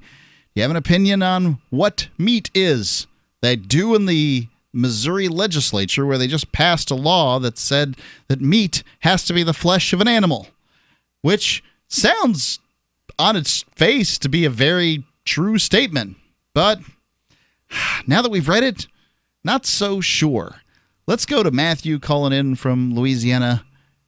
Matthew, you're on Free Talk Live. I had always understood meat to refer to the muscle mass of an animal, right. Whether it was a crawfish, such as you would eat the meat from their tail, or a shrimp, you would eat the same thing. Fish, you would eat the muscle mass. Would fish be livestock? Because the Missouri law says that meat refers specifically to things harvested production livestock or poultry. I don't think seafood. I don't think seafood falls into the definition of livestock. By that token, they could not say that tuna is meat. Right. So when you say organs, like you say specifically muscle. I've heard the term organ meat, and I've often considered liver to be part of that. But liver wouldn't be a muscle; it's an organ, right. Specifically designed cells for cleaning the body and things like that. It's eaten by lots of folks. I eat liver, as a matter of fact, when it's put in front of me. I don't go out looking for it, but sure, I'll eat your liver. I've had kidney pie. Now, heart is definitely organ meat. So, anyway, what are your thoughts on that? Well, heart is also a muscle. Right. But by the same token, that's why you add a modifier. Right. Organ meat, for instance. Like chicken livers with little smokies. It was one of my favorites that my mother used to serve me way back in the day. That's some good catfish food. You trying to catch catfish? I know. That's the only thing I've ever used chicken livers for, was to catch catfish. You are a very picky eater. That's for sure. Well, that's okay. He's free to be a picky eater. It's fine as long as I don't have to deal with it. Yeah. That's true. Now, this thing about milk, that just sounds to me like they're passing a law. You know, it would be the same as passing a law to outlaw the use of hammers to bash your own skull in. I'm not sure what that has to do with anything. Go ahead. You're trying to save stupid people from themselves. I see. Yeah, same thing on this meat thing. And I actually decided to see what Merriam-Webster had to say. Definition 1. Ooh, yeah. Food, especially solid food, as distinguished from a drink. Definition 1B, the edible part of something as distinguished from its covering. Definition 2 is animal tissue, considered especially as food. And then they give an archaic definition that means a meal, specifically dinner. Definition 4 is the core of something. So Webster's seems to say that any solid thing that can be edible can be referred to as meat. So the meat of a tangerine. Okay, how about the meat of a potato that goes with the meat and potato? Yeah, they call it that. Meat. Yeah, it's confusing, this whole thing, and I guess the lawyers in Missouri intend to sort it out for us. And Thanks you for have the to call, eat Matthew. the meat before you eat your pudding. I hear that's some rule somewhere. Yes. I say, why not? Go ahead and eat your pudding. If you're going to have pudding, just go ahead and eat it whenever you want. Let's go call in Albert here, calling in from Alaska.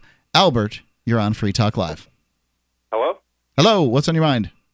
Hi, I sent you guys a GoFundMe link about my case involving security guards and Anchorage police up here. Why don't you tell me about it?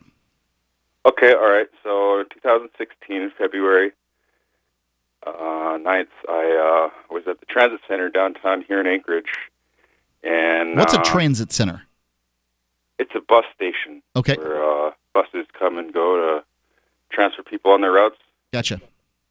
Okay, so I was in the transit center, and I was on my way to the bathroom, and the security guards started stalking me in there, and then performed a false arrest on me while I was using the urinal. What did they say you did? They had a suspicion or a belief in their mind that I was trespassed, but there was no criminal case number involved in that, so it was just pretty much a figment of their imagination. So they acted in concert with the police up here and revoked my rights, and so that's what I got. Had you been kicked out in any way from the bus station previously? No. So they just decided that you were somebody else, or what? Why did they decide this? No, it's part of this trend I see around that people are just forfeiting their rights and just blindly accepting the police state. Why'd they do it, though? Do you have any idea?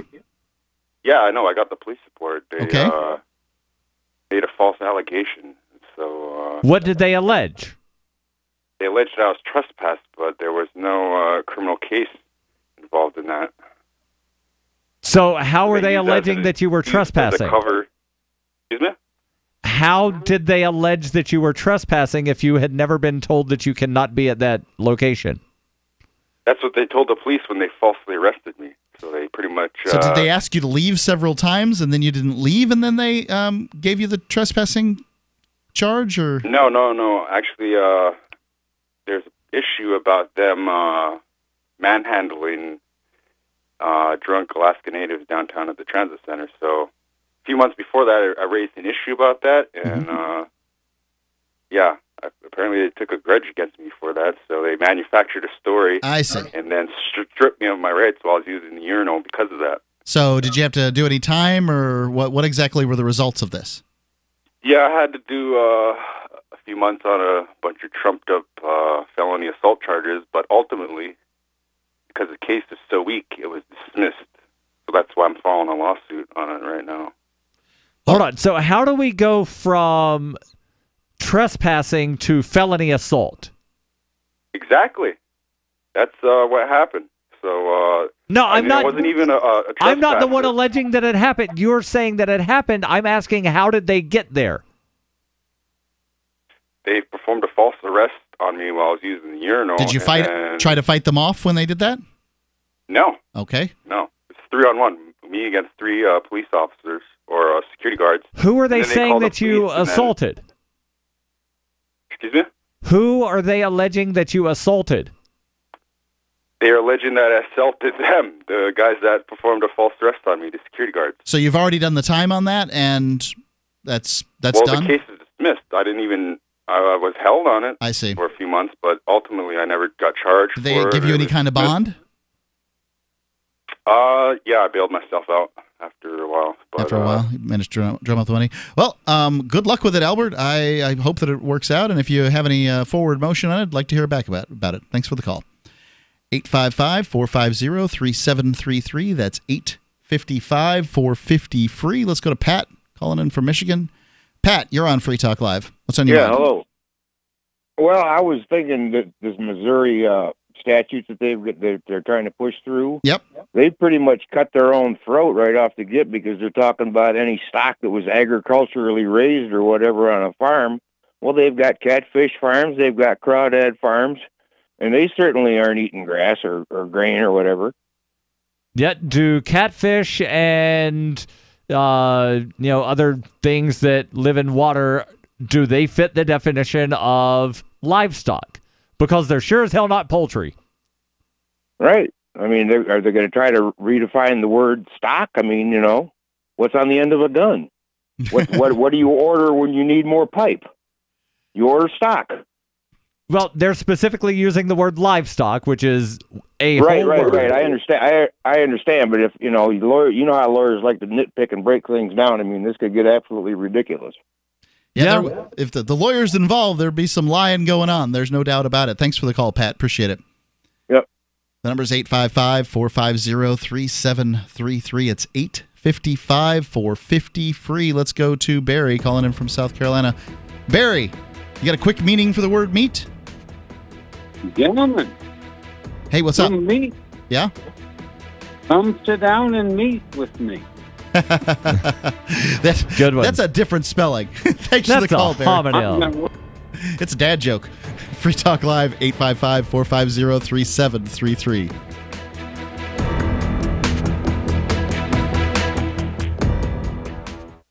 How well and how fast does Heart and Body Extract work to improve blood circulation? Listen. My name is Ellis, and I am 66 years old, and I live in Jacksonville, Florida. 2 years ago, I was diagnosed as having clogged arteries. I had 70% blockage in one artery leading to my heart. They wanted me to go on Plavix, but I refused, knowing the negative side effects. Heart and Body Extract is a unique balance, synergy, and proportion of herbs reaching from head to toe at maximum absorption around 95% at the cellular level. Within the first month, I felt a dramatic difference. The heaviness in my legs was reduced, and within 2 months, I felt completely normal. Your natural organic herbal formula for heart health is Heart and Body Extract. Heart and Body Extract comes with a 100% ironclad money-back guarantee. Details at hbextract.com or call 866-295-5305 for Heart and Body Extract. Call 866-295-5305, 866-295-5305 for Heart and Body Extract. I love My Magic Mud. I drink a lot of coffee. I had stains on my teeth. Then I found My Magic Mud, and I was told it would remove stains. So I paid attention when I brushed the first time. My Magic Mud is black tooth powder, and the difference it made in my teeth in one application was noticeable. With 4, my teeth were as white as you normal folks out there. Please go to mymagicmud.com and buy a jar. There's 150 applications for $25. You can use Bitcoin, mymagicmud.com.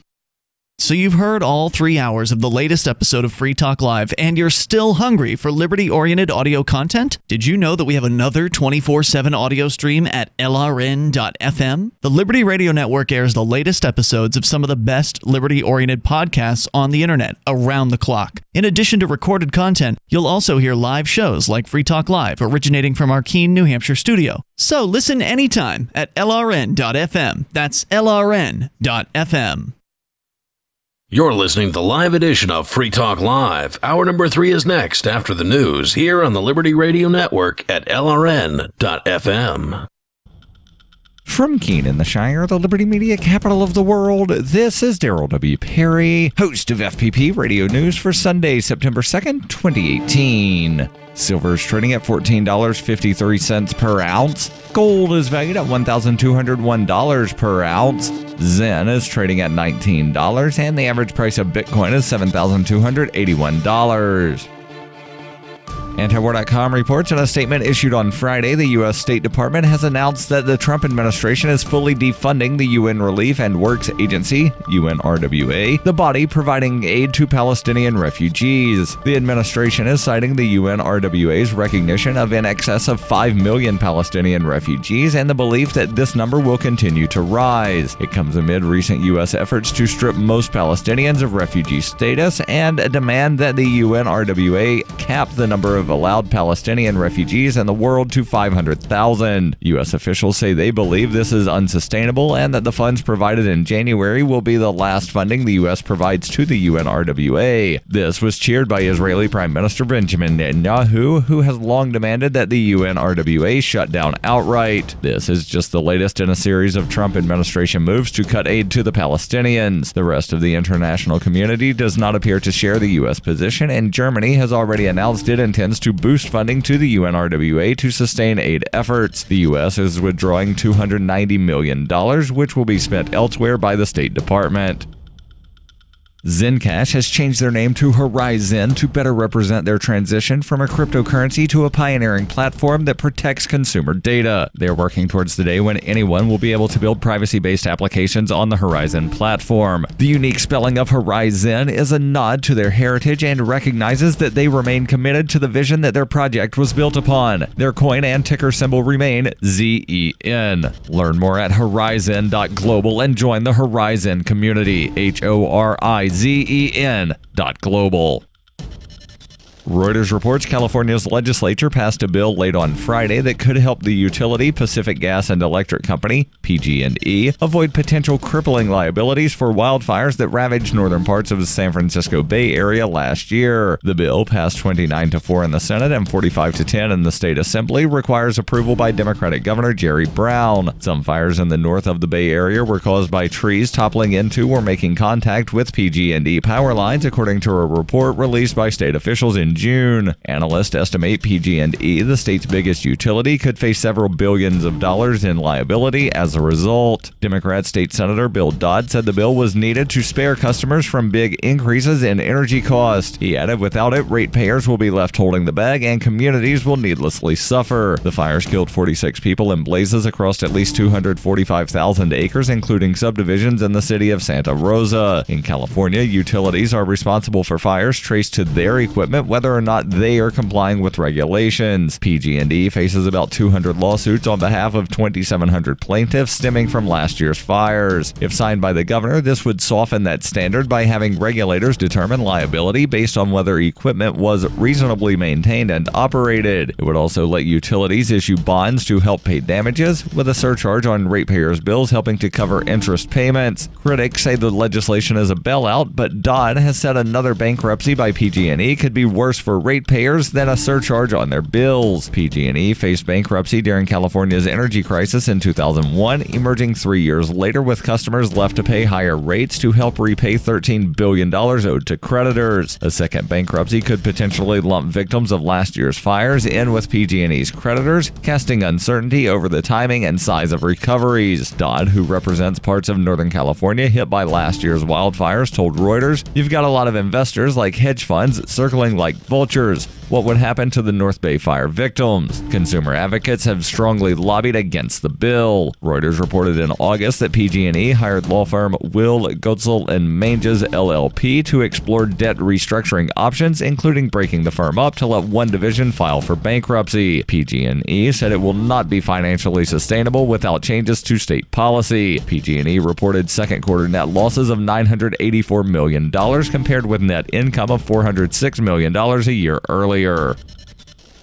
You can support FPP Radio by joining the Fans program. To learn more or to join the Fans program, visit fans.fppradio.com. This has been FPP Radio News, online at fppradio.com. After the USDA unveiled its updated roommate food pyramid earlier this week, Department of Agriculture spokesman Michael Lowry spoke to Onion reporters about just how many servings of someone else's food roommates should be consuming on a day-to-day basis. Under the new guidelines, roommates should eat at least 4 portions of someone else's grains per day, including 1 to 2 cups of already opened cereal. Of course, this is all in addition to the 8 to 16 swigs of milk and orange juice spaced out over a few days. Lowry emphasized that many aspects of the new roommate food pyramid are unchanged from the previous version, including a recommended daily intake of 24 ounces of lunch meat straight from the bag and 5 to 7 weekly finger scoops of Erica's peanut butter. Remember to limit your intake of sugar and sweets from half-open containers, especially if they're Jessica's, because she'll definitely notice. For more on this story, check this week's Onion Review. This is the Onion News Network.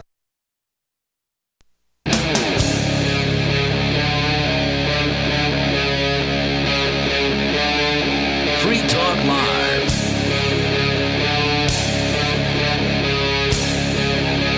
Kicking off the third hour of this live edition of Free Talk Live. I'd like to remind you, you can, besides using the telephones, you can call in on our Discord app. Just go to discord.freetalklive.com. Besides being able to call in and sound great when you do, using the Discord app, you can also use it to chat with our mini chatters in the mini Discord rooms that we have. Hundreds and hundreds of them. They're having a great time. Even right now, I'm seeing new posts. Is that called a post in a chat room? Yeah, that's a post, right? Sure. Okay. So there you go. Discord.freetalklive.com. Darryl, have we wrapped up the article? Have we got all the meat out of the article? We've got the bulk of it, but... Is there an important point? That there's... Yes. And this is why I actually went to... A morsel of information. Yes. And this is why I went to the actual statement put out by the Good Food Institute, who, in conjunction with the ACLU, the Animal Legal Defense Fund, and Tofurky, have filed a lawsuit against the state of Missouri over this horrible law. One of the lawyers, or actually the executive director for the Animal Legal Defense Fund, Stephen Wells, or it could be Stephan, says Missouri is putting its thumb on the scale to unfairly benefit the meat industry and silence alternative producers. This law violates various constitutional principles, including free speech, which should be a concern for everyone, regardless of their diet. The lawsuit also documents how the Missouri law violates the Dormant Commerce Clause by discriminating against out-of-state companies to protect in-state meat producers, and infringes on the Due Process Clause because the vague language makes it difficult for companies to know what is and is not legal. Certainly one needs to be able to parse out what the law is, and the more laws you've got, the more things that lawyers can sue folks over. I don't disagree with that much, but that lawyer in mumbo jumbo just makes me presume that whoever's writing it down is telling lies. So, are you familiar with the Dormant Commerce Clause? No. Because this is not a term that I had ever heard of. No. Previously. So, pulling up the wiki article, it says that it's a legal doctrine based on American constitutional law, and it's used to prohibit states from legislating things that discriminate against interstate or international commerce. And they actually have a fairly lengthy article here talking about several of the things that have been thrown out throughout the years. Because of the Dormant Commerce Clause. Right. So, which is the part of the Commerce Clause that wasn't written down. Right.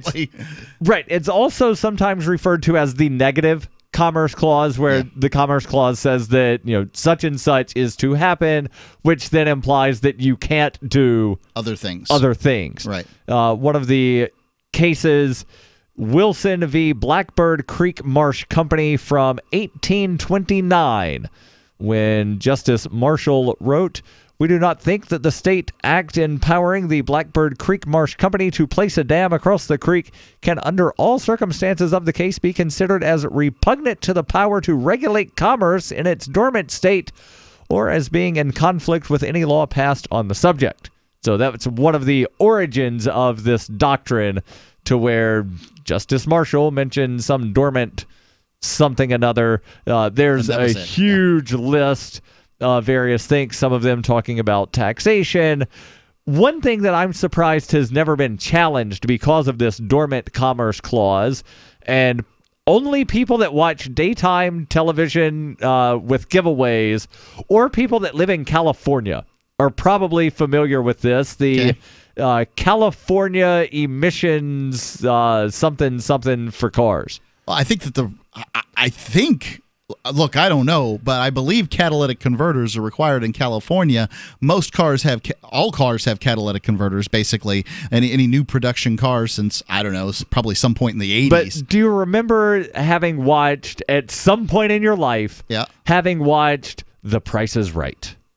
Yes. Where you get a new car. I've been sick, yes, from school.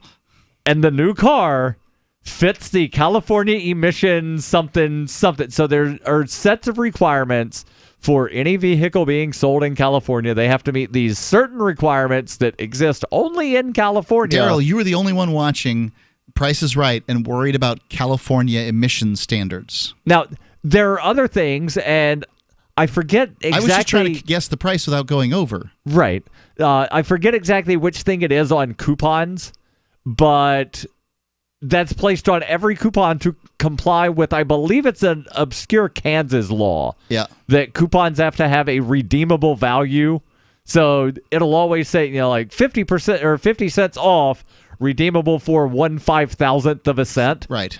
It's to comply with one of these weird laws that seem to conflict with this dormant commerce clause, but I guess because it's never been challenged. A little bit more from this statement from Good Food International. Their executive director, Bruce Friedrich, says Americans don't like censorship and they don't like the government picking winners and losers in the marketplace. We're confident that the court will overturn this anti-competitive and unconstitutional law. I think the court will overturn it. The idea that so that what presumably all this gibberish here that you're reading for I don't know, your own edification is basically saying that Missouri has passed a law that says that meat must come from animals and not only animals, livestock and poultry. Right, livestock and poultry. So you can't say, here's some crab meat. Well, you're looking at it and worried about, look, they're probably not going to bother the crab meat people. This is aimed at the lab-grown meat industry. I know who it's aimed at. But when you buy a can that says crab meat or imitation crab meat is not livestock. And it sure as hell isn't poultry. They can change this in an instant by just going and voting and adding and wild. Oh, animal you're products. assuming that they would wind up doing that. I'm assuming that somebody in Missouri wants crab meat, and that they're going to get it. Yeah, it will probably be selectively enforced, which would then make the law unconstitutional as applied. Yeah, I don't care. 855-456. Actually, you do care, and you should care. No, I don't. What I care is that this is protectionist crap, right? These ranchers and these kind of things. You're getting caught up on the minutia. No, I do not care whether or not crab meat fits into the definition here. I care about the central portion of this, which is ranchers don't want people to be able to buy lab-grown meat and it be called meat, so they're obscuring it and making it very confusing. And this is the way it's coming. Do you want meat that needs acres and acres of land to be produced, or do you want meat that needed, maybe 1 square foot, 1 cubic foot? I want meat that is tasty when it goes in my belly. Yeah, and that's what's going to happen. It's going to taste better. It's going to be more consistent. It's going to be healthier, and it's not going to have foodborne illnesses and all kinds of things, but people are trying to pass laws in order to protect jobs and stop progress, as they have for as long as they've had any influence. This is one of the problems with a representative republic, because people can just get involved and, those with the loudest voices and the deepest pockets win. Right. It's crap. 855-450-3733. Can you tell me why I shouldn't be able to buy lab-grown meat? Because that's really what these people want. They want me to not be able to buy lab-grown meat in the grocery store. They also, the dairy farmers would love me to not be able to buy almond milk Right. in the grocery store. Or coconut milk. Coconut milk. Well, yeah, they'd like to stop the term coconut milk. Whatever it is that they can. Everything that didn't come from some form of bovine, I guess. There you go. And let's not forget the huge subsidies that these people that are going to set our laws straight are getting. These people live off your tax dollars. Right. So if they do wind up getting their way on redefining milk, would it be all mammals? Like, if I tried milking pigs and selling pig milk? Yeah, I think they'd call Could that. I sell that? Yeah. As milk? Goat's milk. You certainly could. Elk? Goat. Moose? Yeah. But whatever. Horses? Yeah. Mother's milk comes from mammals. 855-450-3733. That's 855-450-FREE. Free Talk Live. Cat's milk?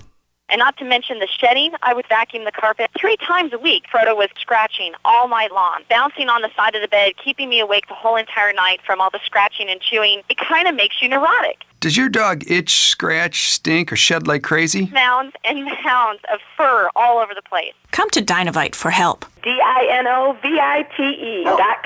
If you want the dog to be healthy, you got to feed it something healthy. Dinovite is nutrition. The omega-3 fatty acids. Flaxseed, zinc, alfalfa. Our vitamins and enzymes replace the nutrients cooked out of most commercial dog foods. He gobbles it up. He's not up all night scratching. His shedding is minimal, and it is such a pleasure to have my calm, relaxed, non-shedding puppy back. And I have to thank Dinovite for that. Don't let your dog itch, scratch, stink, or shed like crazy. Come to Dinovite for help. 859-428-1000. 859-428-1000. DINOVITE.com. What's more profitable, running your business or doing bookkeeping? Doing your business, of course, but you want to keep your books so that you can maximize your tax savings, right? What if I told you that there's a person that's a bookkeeper, accountant, and law school graduate that's also a hardcore libertarian? My name is Melanie Johnson, and I hate the state. I will aggressively help you to minimize your tax exposure and maximize profits, all while staying within the law. Melanie's your best choice for your taxes and bookkeeping needs. Go to tax.freetalklive.com and check out our website, tax.freetalklive.com. Zencash has changed their name to Horizon to better represent their transition from a cryptocurrency to a pioneering platform that protects consumer data. They're working towards the day when anyone will be able to build privacy-based applications on the Horizon platform and generate income from them. This will allow Horizon to bring thousands of real-life services to the community, services that provide freedom, utility, and privacy. Learn more at horizon.global and join the Horizon community, HORIZEN.global. Why did you move to the Shire? I moved here to the Shire because there's other people around who take liberty just as seriously as I do. I moved to the Shire because I saw videos of people challenging authority and thought that I could get support myself. It called to me, like, do this right now. I wanted to be around people like me who got it, and once I got here, I knew there was nowhere else that I wanted to be. I've always wanted to change the world, so I moved to the Shire to join people who were actually working towards doing the same thing. The people here are awesome, loving, and positive. It was for the adventure and for the feeling of something important is happening here, and I just wanted to come to sort of be part of that. Visit ShireSociety.com to read and sign the Shire Society Declaration and learn the reasons why, if you love liberty, you should immigrate to the Shire. Plus, add yourself to the Shire map at ShireSociety.com. That's ShireSociety.com. LRN.FM is proud to announce our official listening apps for Android and iOS devices. Now you can easily tune into our streams anywhere, anytime on your smartphone or tablet. Just visit apps.lrn.fm or search for LRN.FM in the Android or Apple app stores. Please download, rate us 5 stars, then share the link on your social media and let your friends and family know how you're listening to LRN.FM. Download it now, free at apps.lrn.fm. So you've signed the Shire Society Declaration and are planning your move to New Hampshire to be around more liberty-oriented people. Next, sign up for the Shire Society Forum at forum.shiresociety.com. There are a bunch of people there who are already in the Shire, and they want to meet you. If you're already in the Shire physically, you should also come by the forums. Remember, not everyone uses Facebook. New people are signing up for the Shire Society Forum every month, so drop in and say hello at forum.shiresociety.com. This is the Liberty Radio Network, broadcasting the latest liberty-oriented audio content 24 hours a day at LRN.FM.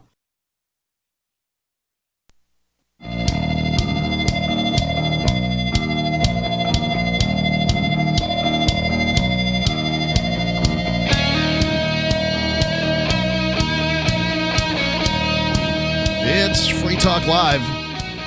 Call in, talk about whatever's on your mind. It's Mark with you. And Darryl. 855-450-3733. Tell you about Liberty.menu.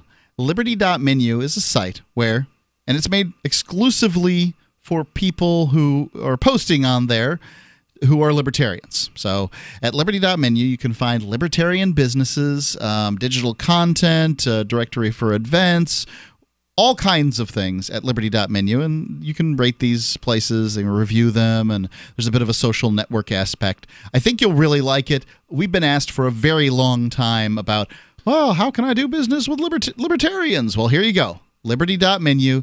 Use code FTL, get a special badge. It's Liberty.menu. Let's go to the phones. Matthew in Georgia. Matthew, you're on Free Talk Live. What's on your mind?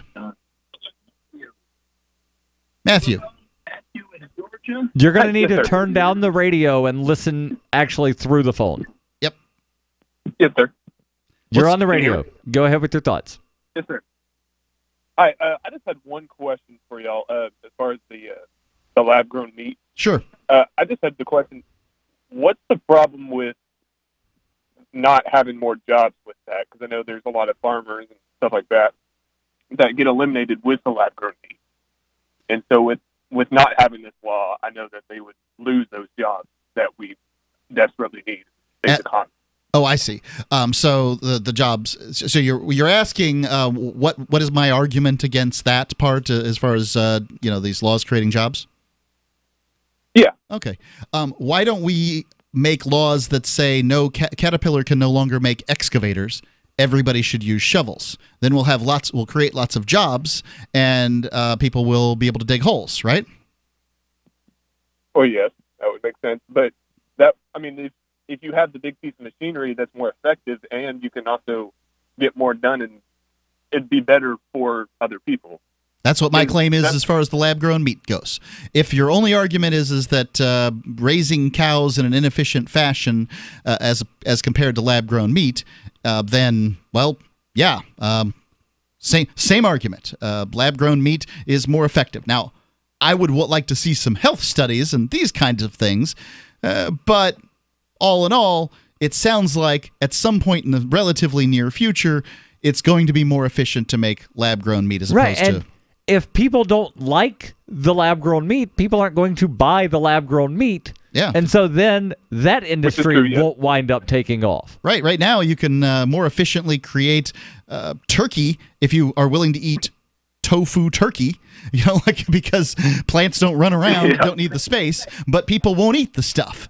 Some people will eat the stuff. But quite generally, if you put turkey right next to tofu turkey, people will shove the tofu turkey out of the way in order to get to the turkey. I recall seeing a picture from when some hurricane hit Texas a couple of years ago, and it shows the shelves where all of the meat is gone, but the tofu section is left untouched. Yeah, I'm sure. And the caption was, even in a hurricane, Texans won't eat vegetables. Yeah, it's just not good. I've had some fake bacon one time that was okay if you realize that this isn't bacon. I had some VAM that was pretty good. What is that? Vegan ham. Vegan ham. I'd be willing to give it a try, but if I'm going to eat ham, I want ham. It was on a vegan pizza where all of the things were, made to taste like, normal meat stuff. Thanks for the call, Matthew. You got anything else? Yes, sir. No, sir. I believe that'll be Appreciate it. Yep. Thanks for the call. He's from Georgia. He says sir all the time. That's what I'm from Florida, and we were taught to do that. Was that in your household, that a thing? Yes or no, sir? Yes, ma'am, no, ma'am? I don't see you doing it too often. Let's go to Greg. That's because we're fairly close in age, and I don't feel the need to call you sir. See, for me, it's 8 to 80. I ma'am them all. It doesn't make a difference to me. Greg in New York. Greg, you're on Free Talk Live. What's on your mind? Hello, sir. I'm good. Just I called in to kind of change the topic a little bit to cryptocurrency. You are welcome to. Okay. Well, so it's been around 10 years that, Bitcoin has been launched. And I think the original, there's an article that just came out in The Economist saying cryptocurrencies are useless. Okay. And haven't read that. I think it's an interesting article, sort of like making waves in the crypto world. And I think what it's kind of goes back to is the fact that originally cryptocurrencies were supposed to be this medium of exchange, this payment system, this currency, right, that people could use to pay each other.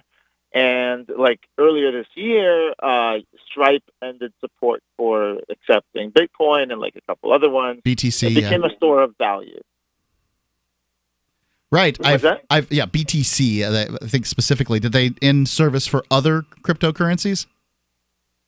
As far as I know, I mean, the promise was that we could pay each other in Bitcoin without an intermediary, without a bank, without a government, right?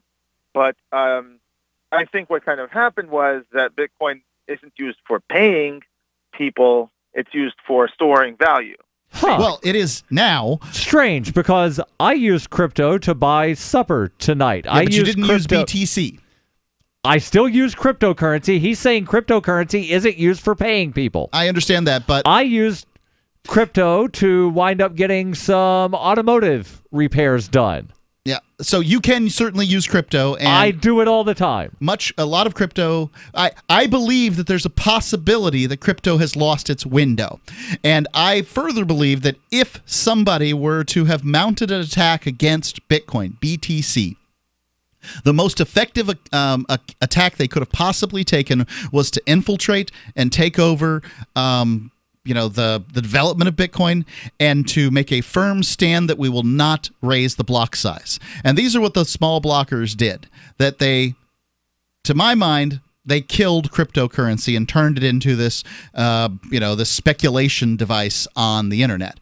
Now, there are other projects out there, and maybe they can revive the notion, or maybe BTC, what's known as Bitcoin, had its moment in the sun and won't have any more. I tend to think that there will be another run, that the cryptocurrency will go up in the future. I see evidence for that. People are obviously not selling still. They're holding on. But yeah, I mean, it's that the whole World War geek, the big argument about whether or not to raise the block size, to me seemed really, I had an opinion, and my opinion is, let's raise that block size temporarily until you can trot out things like Lightning Network and segregated witness and all this other stuff, because at this point, Bitcoin is still feeling the effects of $50 transaction fees from back in December of last year. Greg? Well, exactly, but that's what I want to talk about is, look, I take a different view a little bit. I think the original cryptocurrencies were like MySpace. And MySpace was not a currency. I Greg, understand. Defend that. Hold the line there. 855-450-3733. It's 855-450-FREE. I know you small blockers are out there. Call in and make your defense, because I haven't heard anybody make a good one. Free Talk Live. Hunters, anglers, campers, and survivalists. Get back to nature. Expand your horizons with the highest quality, most versatile, unique slingshots and sling bows on the market at slingbow.com. Slingbow products are compact and models start from just $17.98. They're perfect for your bug out bag or storing in your vehicle. Give yourself and your loved ones the excitement and tradition of Slingbow, a new frontier in archery and truly modern twist on this primitive survival tool. Feel the thrill only at slingbow.com. When you use public Wi-Fi, hackers and identity thieves can see anything you do online. Embarrassing photos, your web history, even your passwords. That's why I use private internet access to encrypt my internet connection for less than 10 cents a day. Sign up now at privateinternetaccess.com, and in just a few minutes, you'll be browsing anonymously and only sharing what you want to share. privateinternetaccess.com. It's time to protect your online privacy.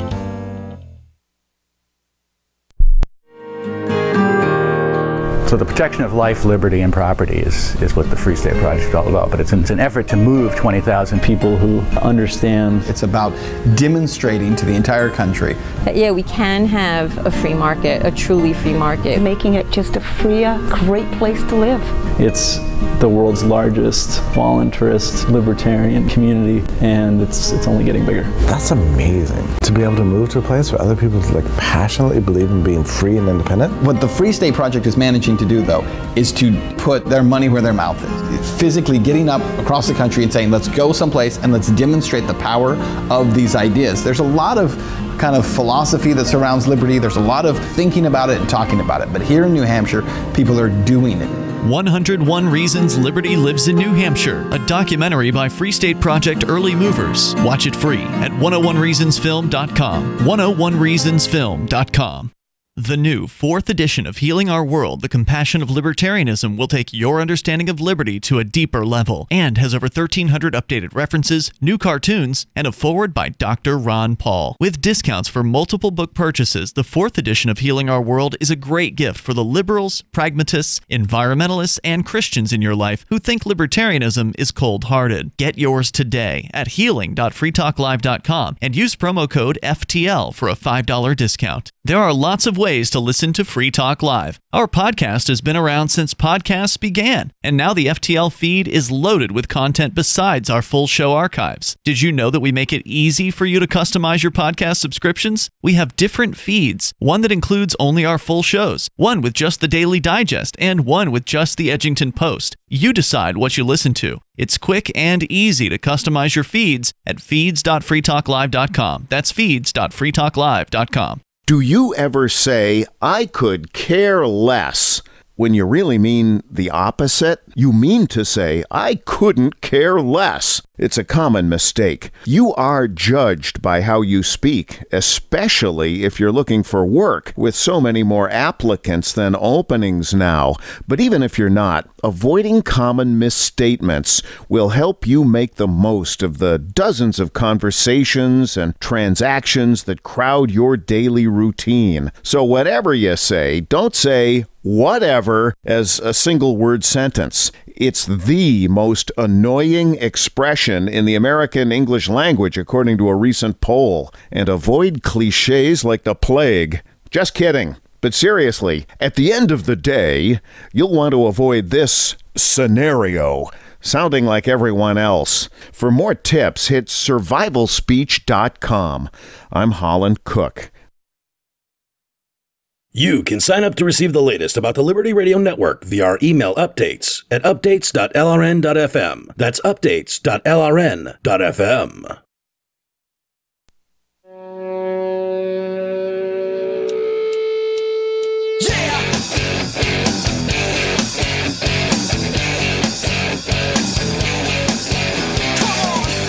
It's Free Talk Live.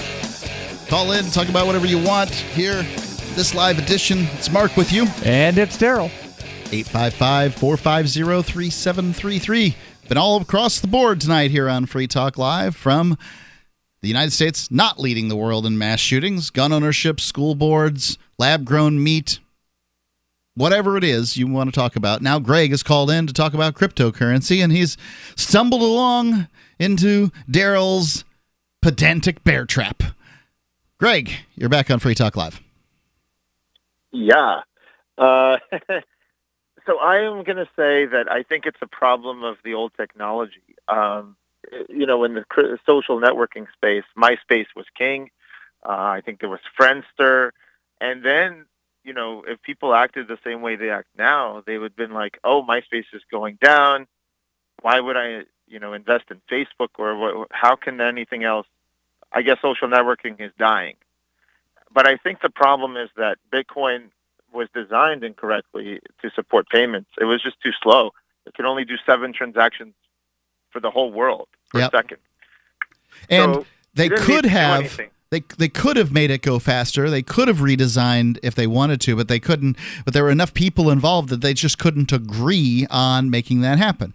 The fact that the Model T was an incredible invention in the sense that not just cars, but the assembly line process. Although we use cars, we don't use the Model T still. Right. And that's exactly right. That's my point, is that it's very hard with these decentralized projects to put out like a Bitcoin 2.0. Yeah. Because once it's decentralized, that's it. It's set in stone unless everyone agrees to run the next version, right? And Ethereum is slightly better with that, but they also started with proof of work, and it won't be very easy to get everyone to switch over to something else. Proof of work is these miners that people talk about, these specialized computers called ASICs that are used to show that, I don't know, you're invested or something. And one thing about cryptocurrencies that I was told when I first got involved is it's immutable. Somebody can't just go back and undo stuff, but Ethereum has shown that they're willing to do that. Well, the ledger, the transactions can't be undone, but Ethereum did it. Right. They did it. They forked it. Yes, they did. I mean, there have been Bitcoin forks too. Look, I think right, but the Bitcoin forks weren't done to undo a transaction. Exactly. Look, so I wanted to call in and say this. I think that proof of work has had it 10 years to work. I don't think that no one really thinks that it's going to be what powers payment because it's just too slow. It doesn't scale. And the main problem is because it has a bottleneck, which is the miner. That computer, which solves the puzzle, needs to have all the transactions right there to approve. And the thing is, that's a bottleneck, whereas the rest of the internet everything can happen at the same time. I could send you an email, you can send someone else an email, and the things don't have to go through one central computer, in this case, the miner. So that's why I think the old generation is... So what's going to replace it? Way out. Well, there's this new generation of cryptocurrencies, including our project, Intercoin, but there's also like Holochain, there's also Made Safe, and I could talk more about it, but essentially what it does is people have figured out ways to shard first. In other words, to make each token be watched over by a group of computers instead of having the whole network know about every single token. So that's really the innovation that's been taking place in the last 5 years, and I think that's what leads to scalable crypto, but it's not going to be coming from Bitcoin or anything like that. I sincerely hope the project works out. I guess any cryptocurrency project has to get over this huge hurdle, which is the current deeply embedded, worldwide, and motivated credit card system. So we have a system for payments that's already out there, and currently they have things like Bitcoin credit cards, and other cryptocurrencies can be used on these credit cards, and many of these credit cards allow you to have 5 or 6 currencies on held with them, and they cash in the one that makes sense at any given time. Once you swipe the card, they cash in some of your currency at that moment, the one that you've either designated or fits some criteria or whatever, and zip, the payments made. And it's going to be really, really, really difficult for any currency, even Bitcoin with its great name, even if it had 2 or 3 years ago gone ahead and just solved the problem with scalability and that kind of thing. And it certainly hasn't solved that problem yet. If it had, then maybe it could have done it. Now I think they're going to have some trouble. They're behind the ball.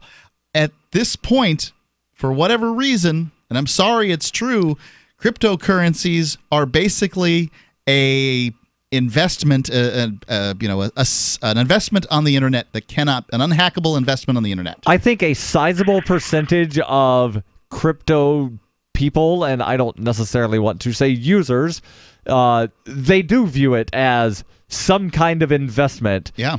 There are a lot of people that don't want to use cryptocurrency as a currency. I was on a panel at the Free State Blockchain Conference in December of last year with a bunch of people that are like CEOs of businesses that accept crypto, and they were telling people nobody should ever use cryptocurrency as a currency ever. Well, that's at the time, no doubt they said that. Well, that's the thing.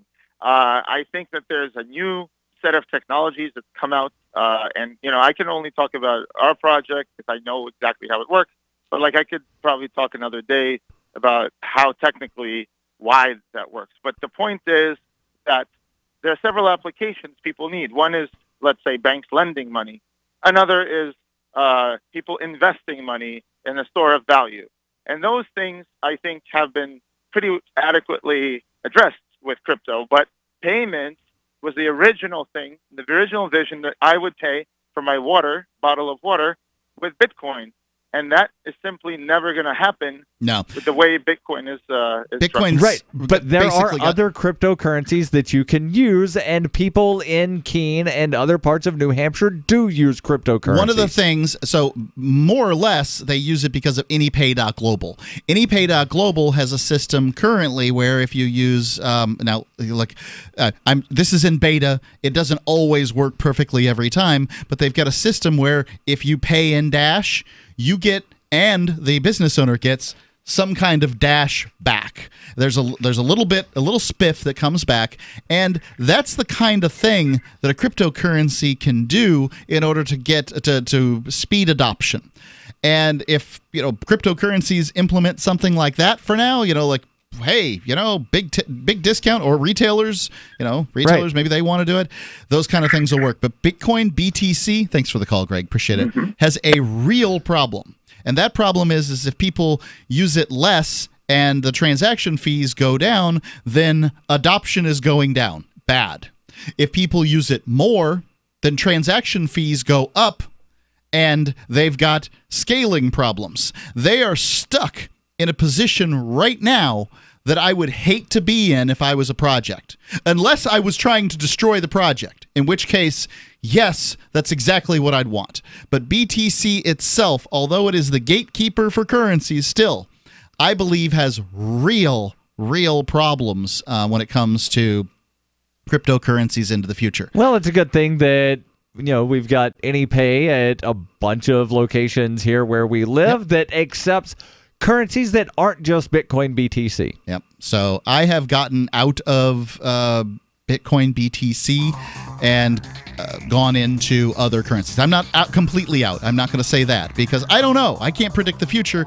And the one thing that they could do is the one thing that they've been against doing for some time, which is to raise their block size. Right. And originally, there was no block size. No, there wasn't. 855-450-3733. That's 855-450-FREE. It's one of the reasons Roger Ver got into Bitcoin Cash, because it's more close to Satoshi's vision. Does your dog itch, scratch, stink, or shed like crazy? Come to Dynavite for help. Order a 90-day supply of Dynavite. Pick up 2 bottles of Lico Chops, get the 3rd bottle free. New improved Lico Chops with omega-6, omega-3, vitamin E, and now 6 extra direct-fed microbials. Even better for the digestive tract and immune system. And dogs love it. Try Lico Chops. Buy 2, get 1 free. This is Henry Lukasevic for Dynavite. DINOVITE.com. The Bitcoin.com wallet is a simple and powerful, full-featured wallet that allows you to send and receive Bitcoin, BTC, and Bitcoin Cash, BCH, with anyone, anywhere in the world. It supports both single and multi-signature wallets and is available in multiple languages. The Bitcoin.com wallet is available on Windows, Linux, Mac, Android, and iOS devices. Use the Bitcoin.com wallet to buy, send, store, and receive both Bitcoin, BTC, and Bitcoin Cash, BCH. Learn more at wallet.bitcoin.com. That's wallet.bitcoin.com. Let's talk tough. Let's talk comfort. Let's talk about down-home value. Made in the USA blue jeans, like you wore as a kid. Remember? There's a place down in Tennessee where they make blue diamond gusset jeans. They so pride in every stitch, guarantee you love the way they fit. They put a diamond gusset in the crotch where you need it most. Blue diamond gussets got it, others don't. For good old-fashioned comfort, get Diamond Gusset jeans. Every stitch guaranteed. And our Defender motorcycle jean comes Kevlar reinforced. See them at GUSSET.com, that's gusset.com, or call 888-848-7738. That's 888-848-7738. Diamond Gusset jeans got it, others don't. Free Talk Live. When you call a government bureaucracy, more often than not, the person who you talk to will not know the answer to your question, but they'll tell you they think they know who the person is that has the answer, and they will pass the buck to that other person, and if they happen to pick up the phone, they'll usually pass on the buck, or you'll leave a voicemail and never hear back from anybody. Right. I mean, I wasn't being rude at the PSA at all. The third person I talked to, she was getting pretty hot under the collar. It's like, what are you being so angry for? I'm just asking regular questions any person would. Well, she's probably upset that she had to pick up her phone and talk to one of the little peons like you. She's probably annoyed at her underlings who actually gave you her phone number and let you get through to her. Yeah, that's probably the case. She just wants to play solitaire, and you interrupted her game, or she just wants to surf on the internet, and you just ruined her day. Free Talk Live, 7 nights a week from 7 to 10 Eastern, live on the Liberty Radio Network at LRN.FM. LRN.FM now has a Discord. Discord is a free text and voice chat platform, and we now have our own server with a bunch of channels at discord.lrn.fm. You can join other listeners as they chat about various things during our live shows, or anytime, day or night. Discord software is available cross-platform, so you can have it on whatever device you want and take your chats anywhere. Join our Discord at discord.lrn.fm. That's discord.lrn.fm. Cell 411 is a free app for Android and iOS that replaces government-controlled 911. Cell 411 allows you to preset a group of friends or private organizations to show up in any emergency. Cell 411 is a nightmare for the state because it proves their so-called services aren't needed. Cell 411 has had thousands of installs, and of course it's covered by the BIPCOT no government license. Cell 411 because your friends won't shoot you when you're in trouble. Without the government, who would build the emergency services? You and Cell 411. Get it today at getcell411.com. What's up next? Visit the Liberty Radio Network program guide to find out at shows.lrn.fm. That's shows.lrn.fm.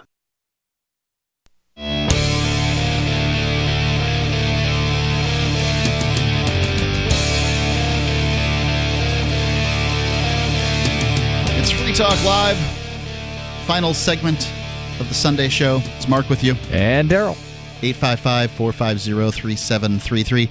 If you call in, I probably will be able to squeeze you in. Maybe. 855-450-3733.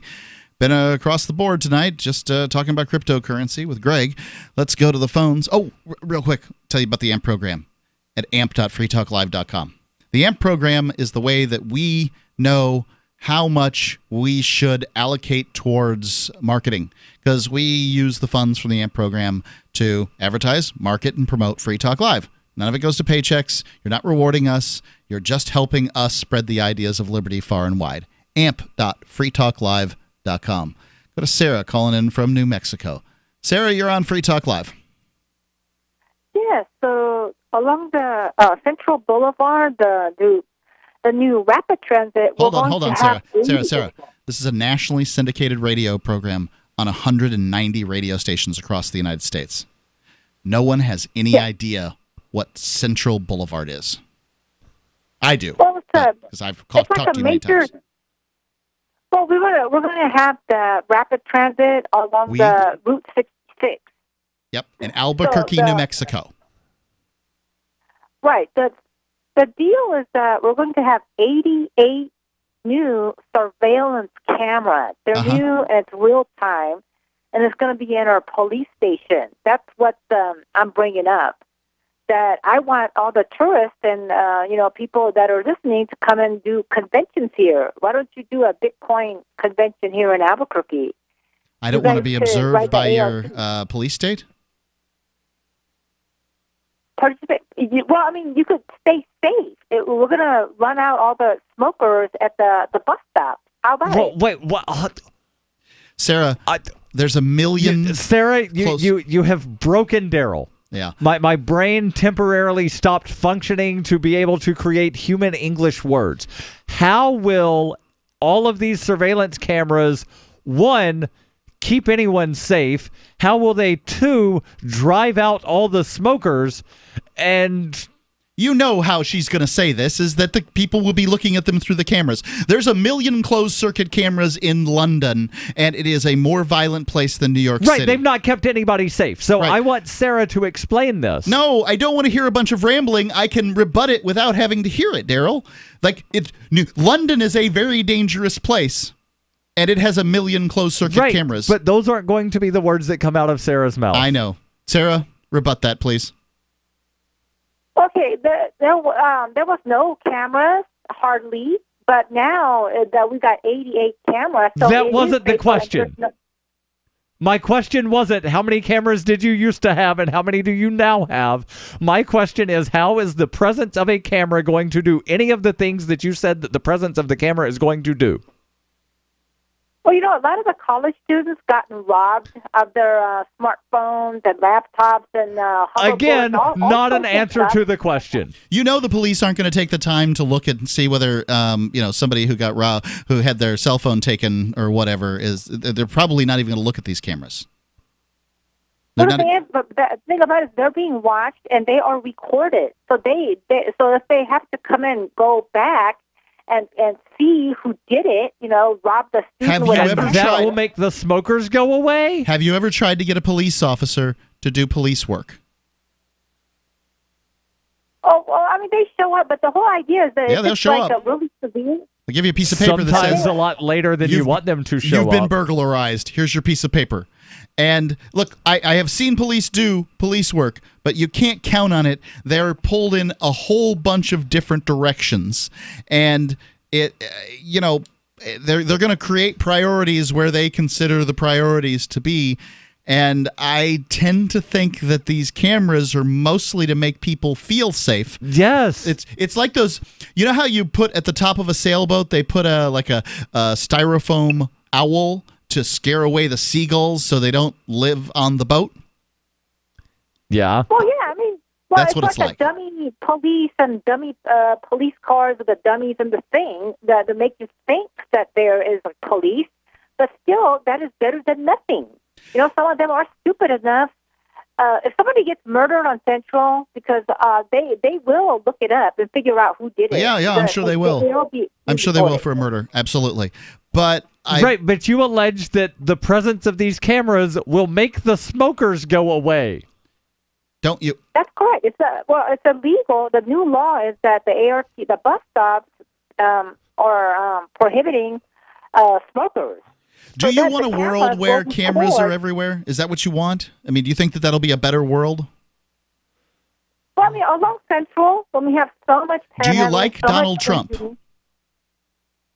No, I do not like Donald Trump. Excellent. You do realize that politicians that you do not like will take over the political apparatus at some point or another, and they will use the cameras that you like so much in a way that you don't want them to use it. Like, that is the probable, almost certain. I don't care what party you vote for. At some point or another, some politician will come along and use whatever government program you were for against, the goals that you had. That's the problem with government programs. They go on forever and ever. I am for speeding ban cameras and red light cameras and these surveillance cameras. It doesn't matter. It's a nonpartisan issue. No, it's partisan. It will be partisan. You think it's nonpartisan, but it will be partisan. Well, I mean, do you think, raping and murdering, abusing children is a partisan issue? They will use these cameras. Sure. Democrats that sure. I mean, yeah, maybe you'll have your crimes committed someplace off cameras, but London is a pretty violent place, as I can reiterate over and over again without you caring, and they've got 1 million cameras. That makes your 88 look pretty crappy there in Albuquerque, but nonetheless, the crime she goes on, and it's violent Sarah crime. It's raping of children, Sarah. Millions of cameras causes rapings of children, right? Because that's what happens in London. What are you talking about? We got more crime than London ever does. No, we have more shootings. What do you come up with all this? The United States has got more gun shooting and violence. And nope. We just read an article. We just read an article tonight that says that is a bunch of lies. She doesn't listen to the show. I know she doesn't. That's why I'm telling you, Sarah. It's lies. The United States does not. Is like number 56 in the world as far as gun violence goes, or mass shootings. Excuse me. Well, I do not buy it. I know you don't buy it. You have a problem with facts to where we present them to you every single time you call, and then like you've got a Teflon lining on your brain and the facts just slide off. Well, government has worked well for Sarah, and she thinks that it works well everywhere. And it doesn't, Sarah. Over and over again, the government's a mess. And if you turn a job over to it, at some point or another, it's going to mess it up and then demand more funding. I know you don't care about funding, but the rest of us that pay the taxes do. And that's the problem, is that government is the only organization out there that can fail and then demand more money. Big businesses, when they fail, they just go out of business. Again, I understand the banks did that, but they're basically the government. They went and begged the government for money, and then they took your tax money. Not your tax money, Sarah. Everybody who's listening's tax money. And then they gave it to the banks. But that's what government does. They're an organization that never has to say they're sorry. Well, what does that have to do with these? More cameras are going to make it less safer. Where is that argument coming from? I don't want to live in a place that has cameras. I don't want to look. You want to make people safe? Put up street lights. Well, no. If something really bad happens, if a student gets robbed at a pencil with a pencil, they will find out who did it. They will look it up. So your argument is wrong. You know what I mean? No, Sarah, your argument is that the presence of the camera will deter crime, but then you go back and you say that, well, after the crimes happen, then they can use the cameras to maybe possibly catch the person that did the crime, which is completely different than saying the presence of the cameras deter crime. You're admitting that the presence of the cameras don't deter crime. Well, the thing is that they're real time. They're being, watched. And yes, people are being surveilled. Do you want cameras to be everywhere, covering every square inch of the planet, including when you sleep in your bed? Because then, if somebody breaks into your house and does something, then there would be a camera to see what they did. Should there be a camera pointing at your bed? Well, you know what? That's a private place and a public place. Do you love the police state or not? Do you love Big Brother? Well, look, I want it in a dangerous place where people are getting killed by cars at an intersection. That's a public place. People are fully People close. die in their bathrooms. Should there be cameras there? Thanks for the call, Sarah. Sarah. You know what? It's your fault if you're not careful. But, if it's a freetalklive.com. Darryl, you let her get you so wound up. I just like making her say stupid stuff. Is spreading the message of liberty, cryptocurrency, and peace around the globe worth $2 per month to you? As you may already know, in addition to our internet feed, LRN.FM broadcasts on free-to-air satellite across North and Central America, as well as Sub-Saharan Africa. And we've been available on satellite for free 24/7 since 2010. The LRN.FM free-to-air satellite signal is reaching some of the most oppressive regimes in the world, and there's no doubt our ideas are making an impact. You can learn more about the channel's impact by watching the 3-minute video at fund.lrn.fm. If you'd like to help free minds globally with our ideas of liberty, cryptocurrency, and peace, you can donate as little as $2 per month via fund.lrn.fm. You can help us continue and expand our satellite broadcast to multiple continents. Visit fund.lrn.fm today, and thank you for your help. Don't forget to share the link on social media. That's fund.lrn.fm. We've all heard about blockchain assets like Dogecoin, Ether, and Ripple. Bitcoin isn't the only player in the blockchain game any longer. And for those of us wondering how to get our hands on these digital assets, finally, there's a solution. Shapeshift.io allows you to buy and sell between your digital assets and Bitcoin instantly between your own digital wallets. I've used it with ease. Shapeshift.io. There's no account or email address needed. You send them the crypto you want to sell. They send back the crypto you want to buy. It's that easy. Shapeshift.io. The 3 most important things you can do for Free Talk Live are 1. Share 1 episode a week on Facebook or in some other social networking site. 2. Buy the things you buy online through shop.freetalklive.com. 3. Give $5 a month to the AMP program. It's my firm belief that Free Talk Live's AMP program is the best use of your charitable dollar among liberty-oriented organizations. Support all the organizations you love. But make sure you give $5 a month to AMP at amp.freetalklive.com. This is the Liberty Radio Network, broadcasting the latest liberty-oriented audio content 24 hours a day at LRN.FM. The Free State Project has reached its goal of 20,000 liberty lovers who've pledged to move to New Hampshire and get active to achieve liberty in our lifetime. Perhaps you're trying to figure out what part of New Hampshire should be your destination. If so, consider Keene.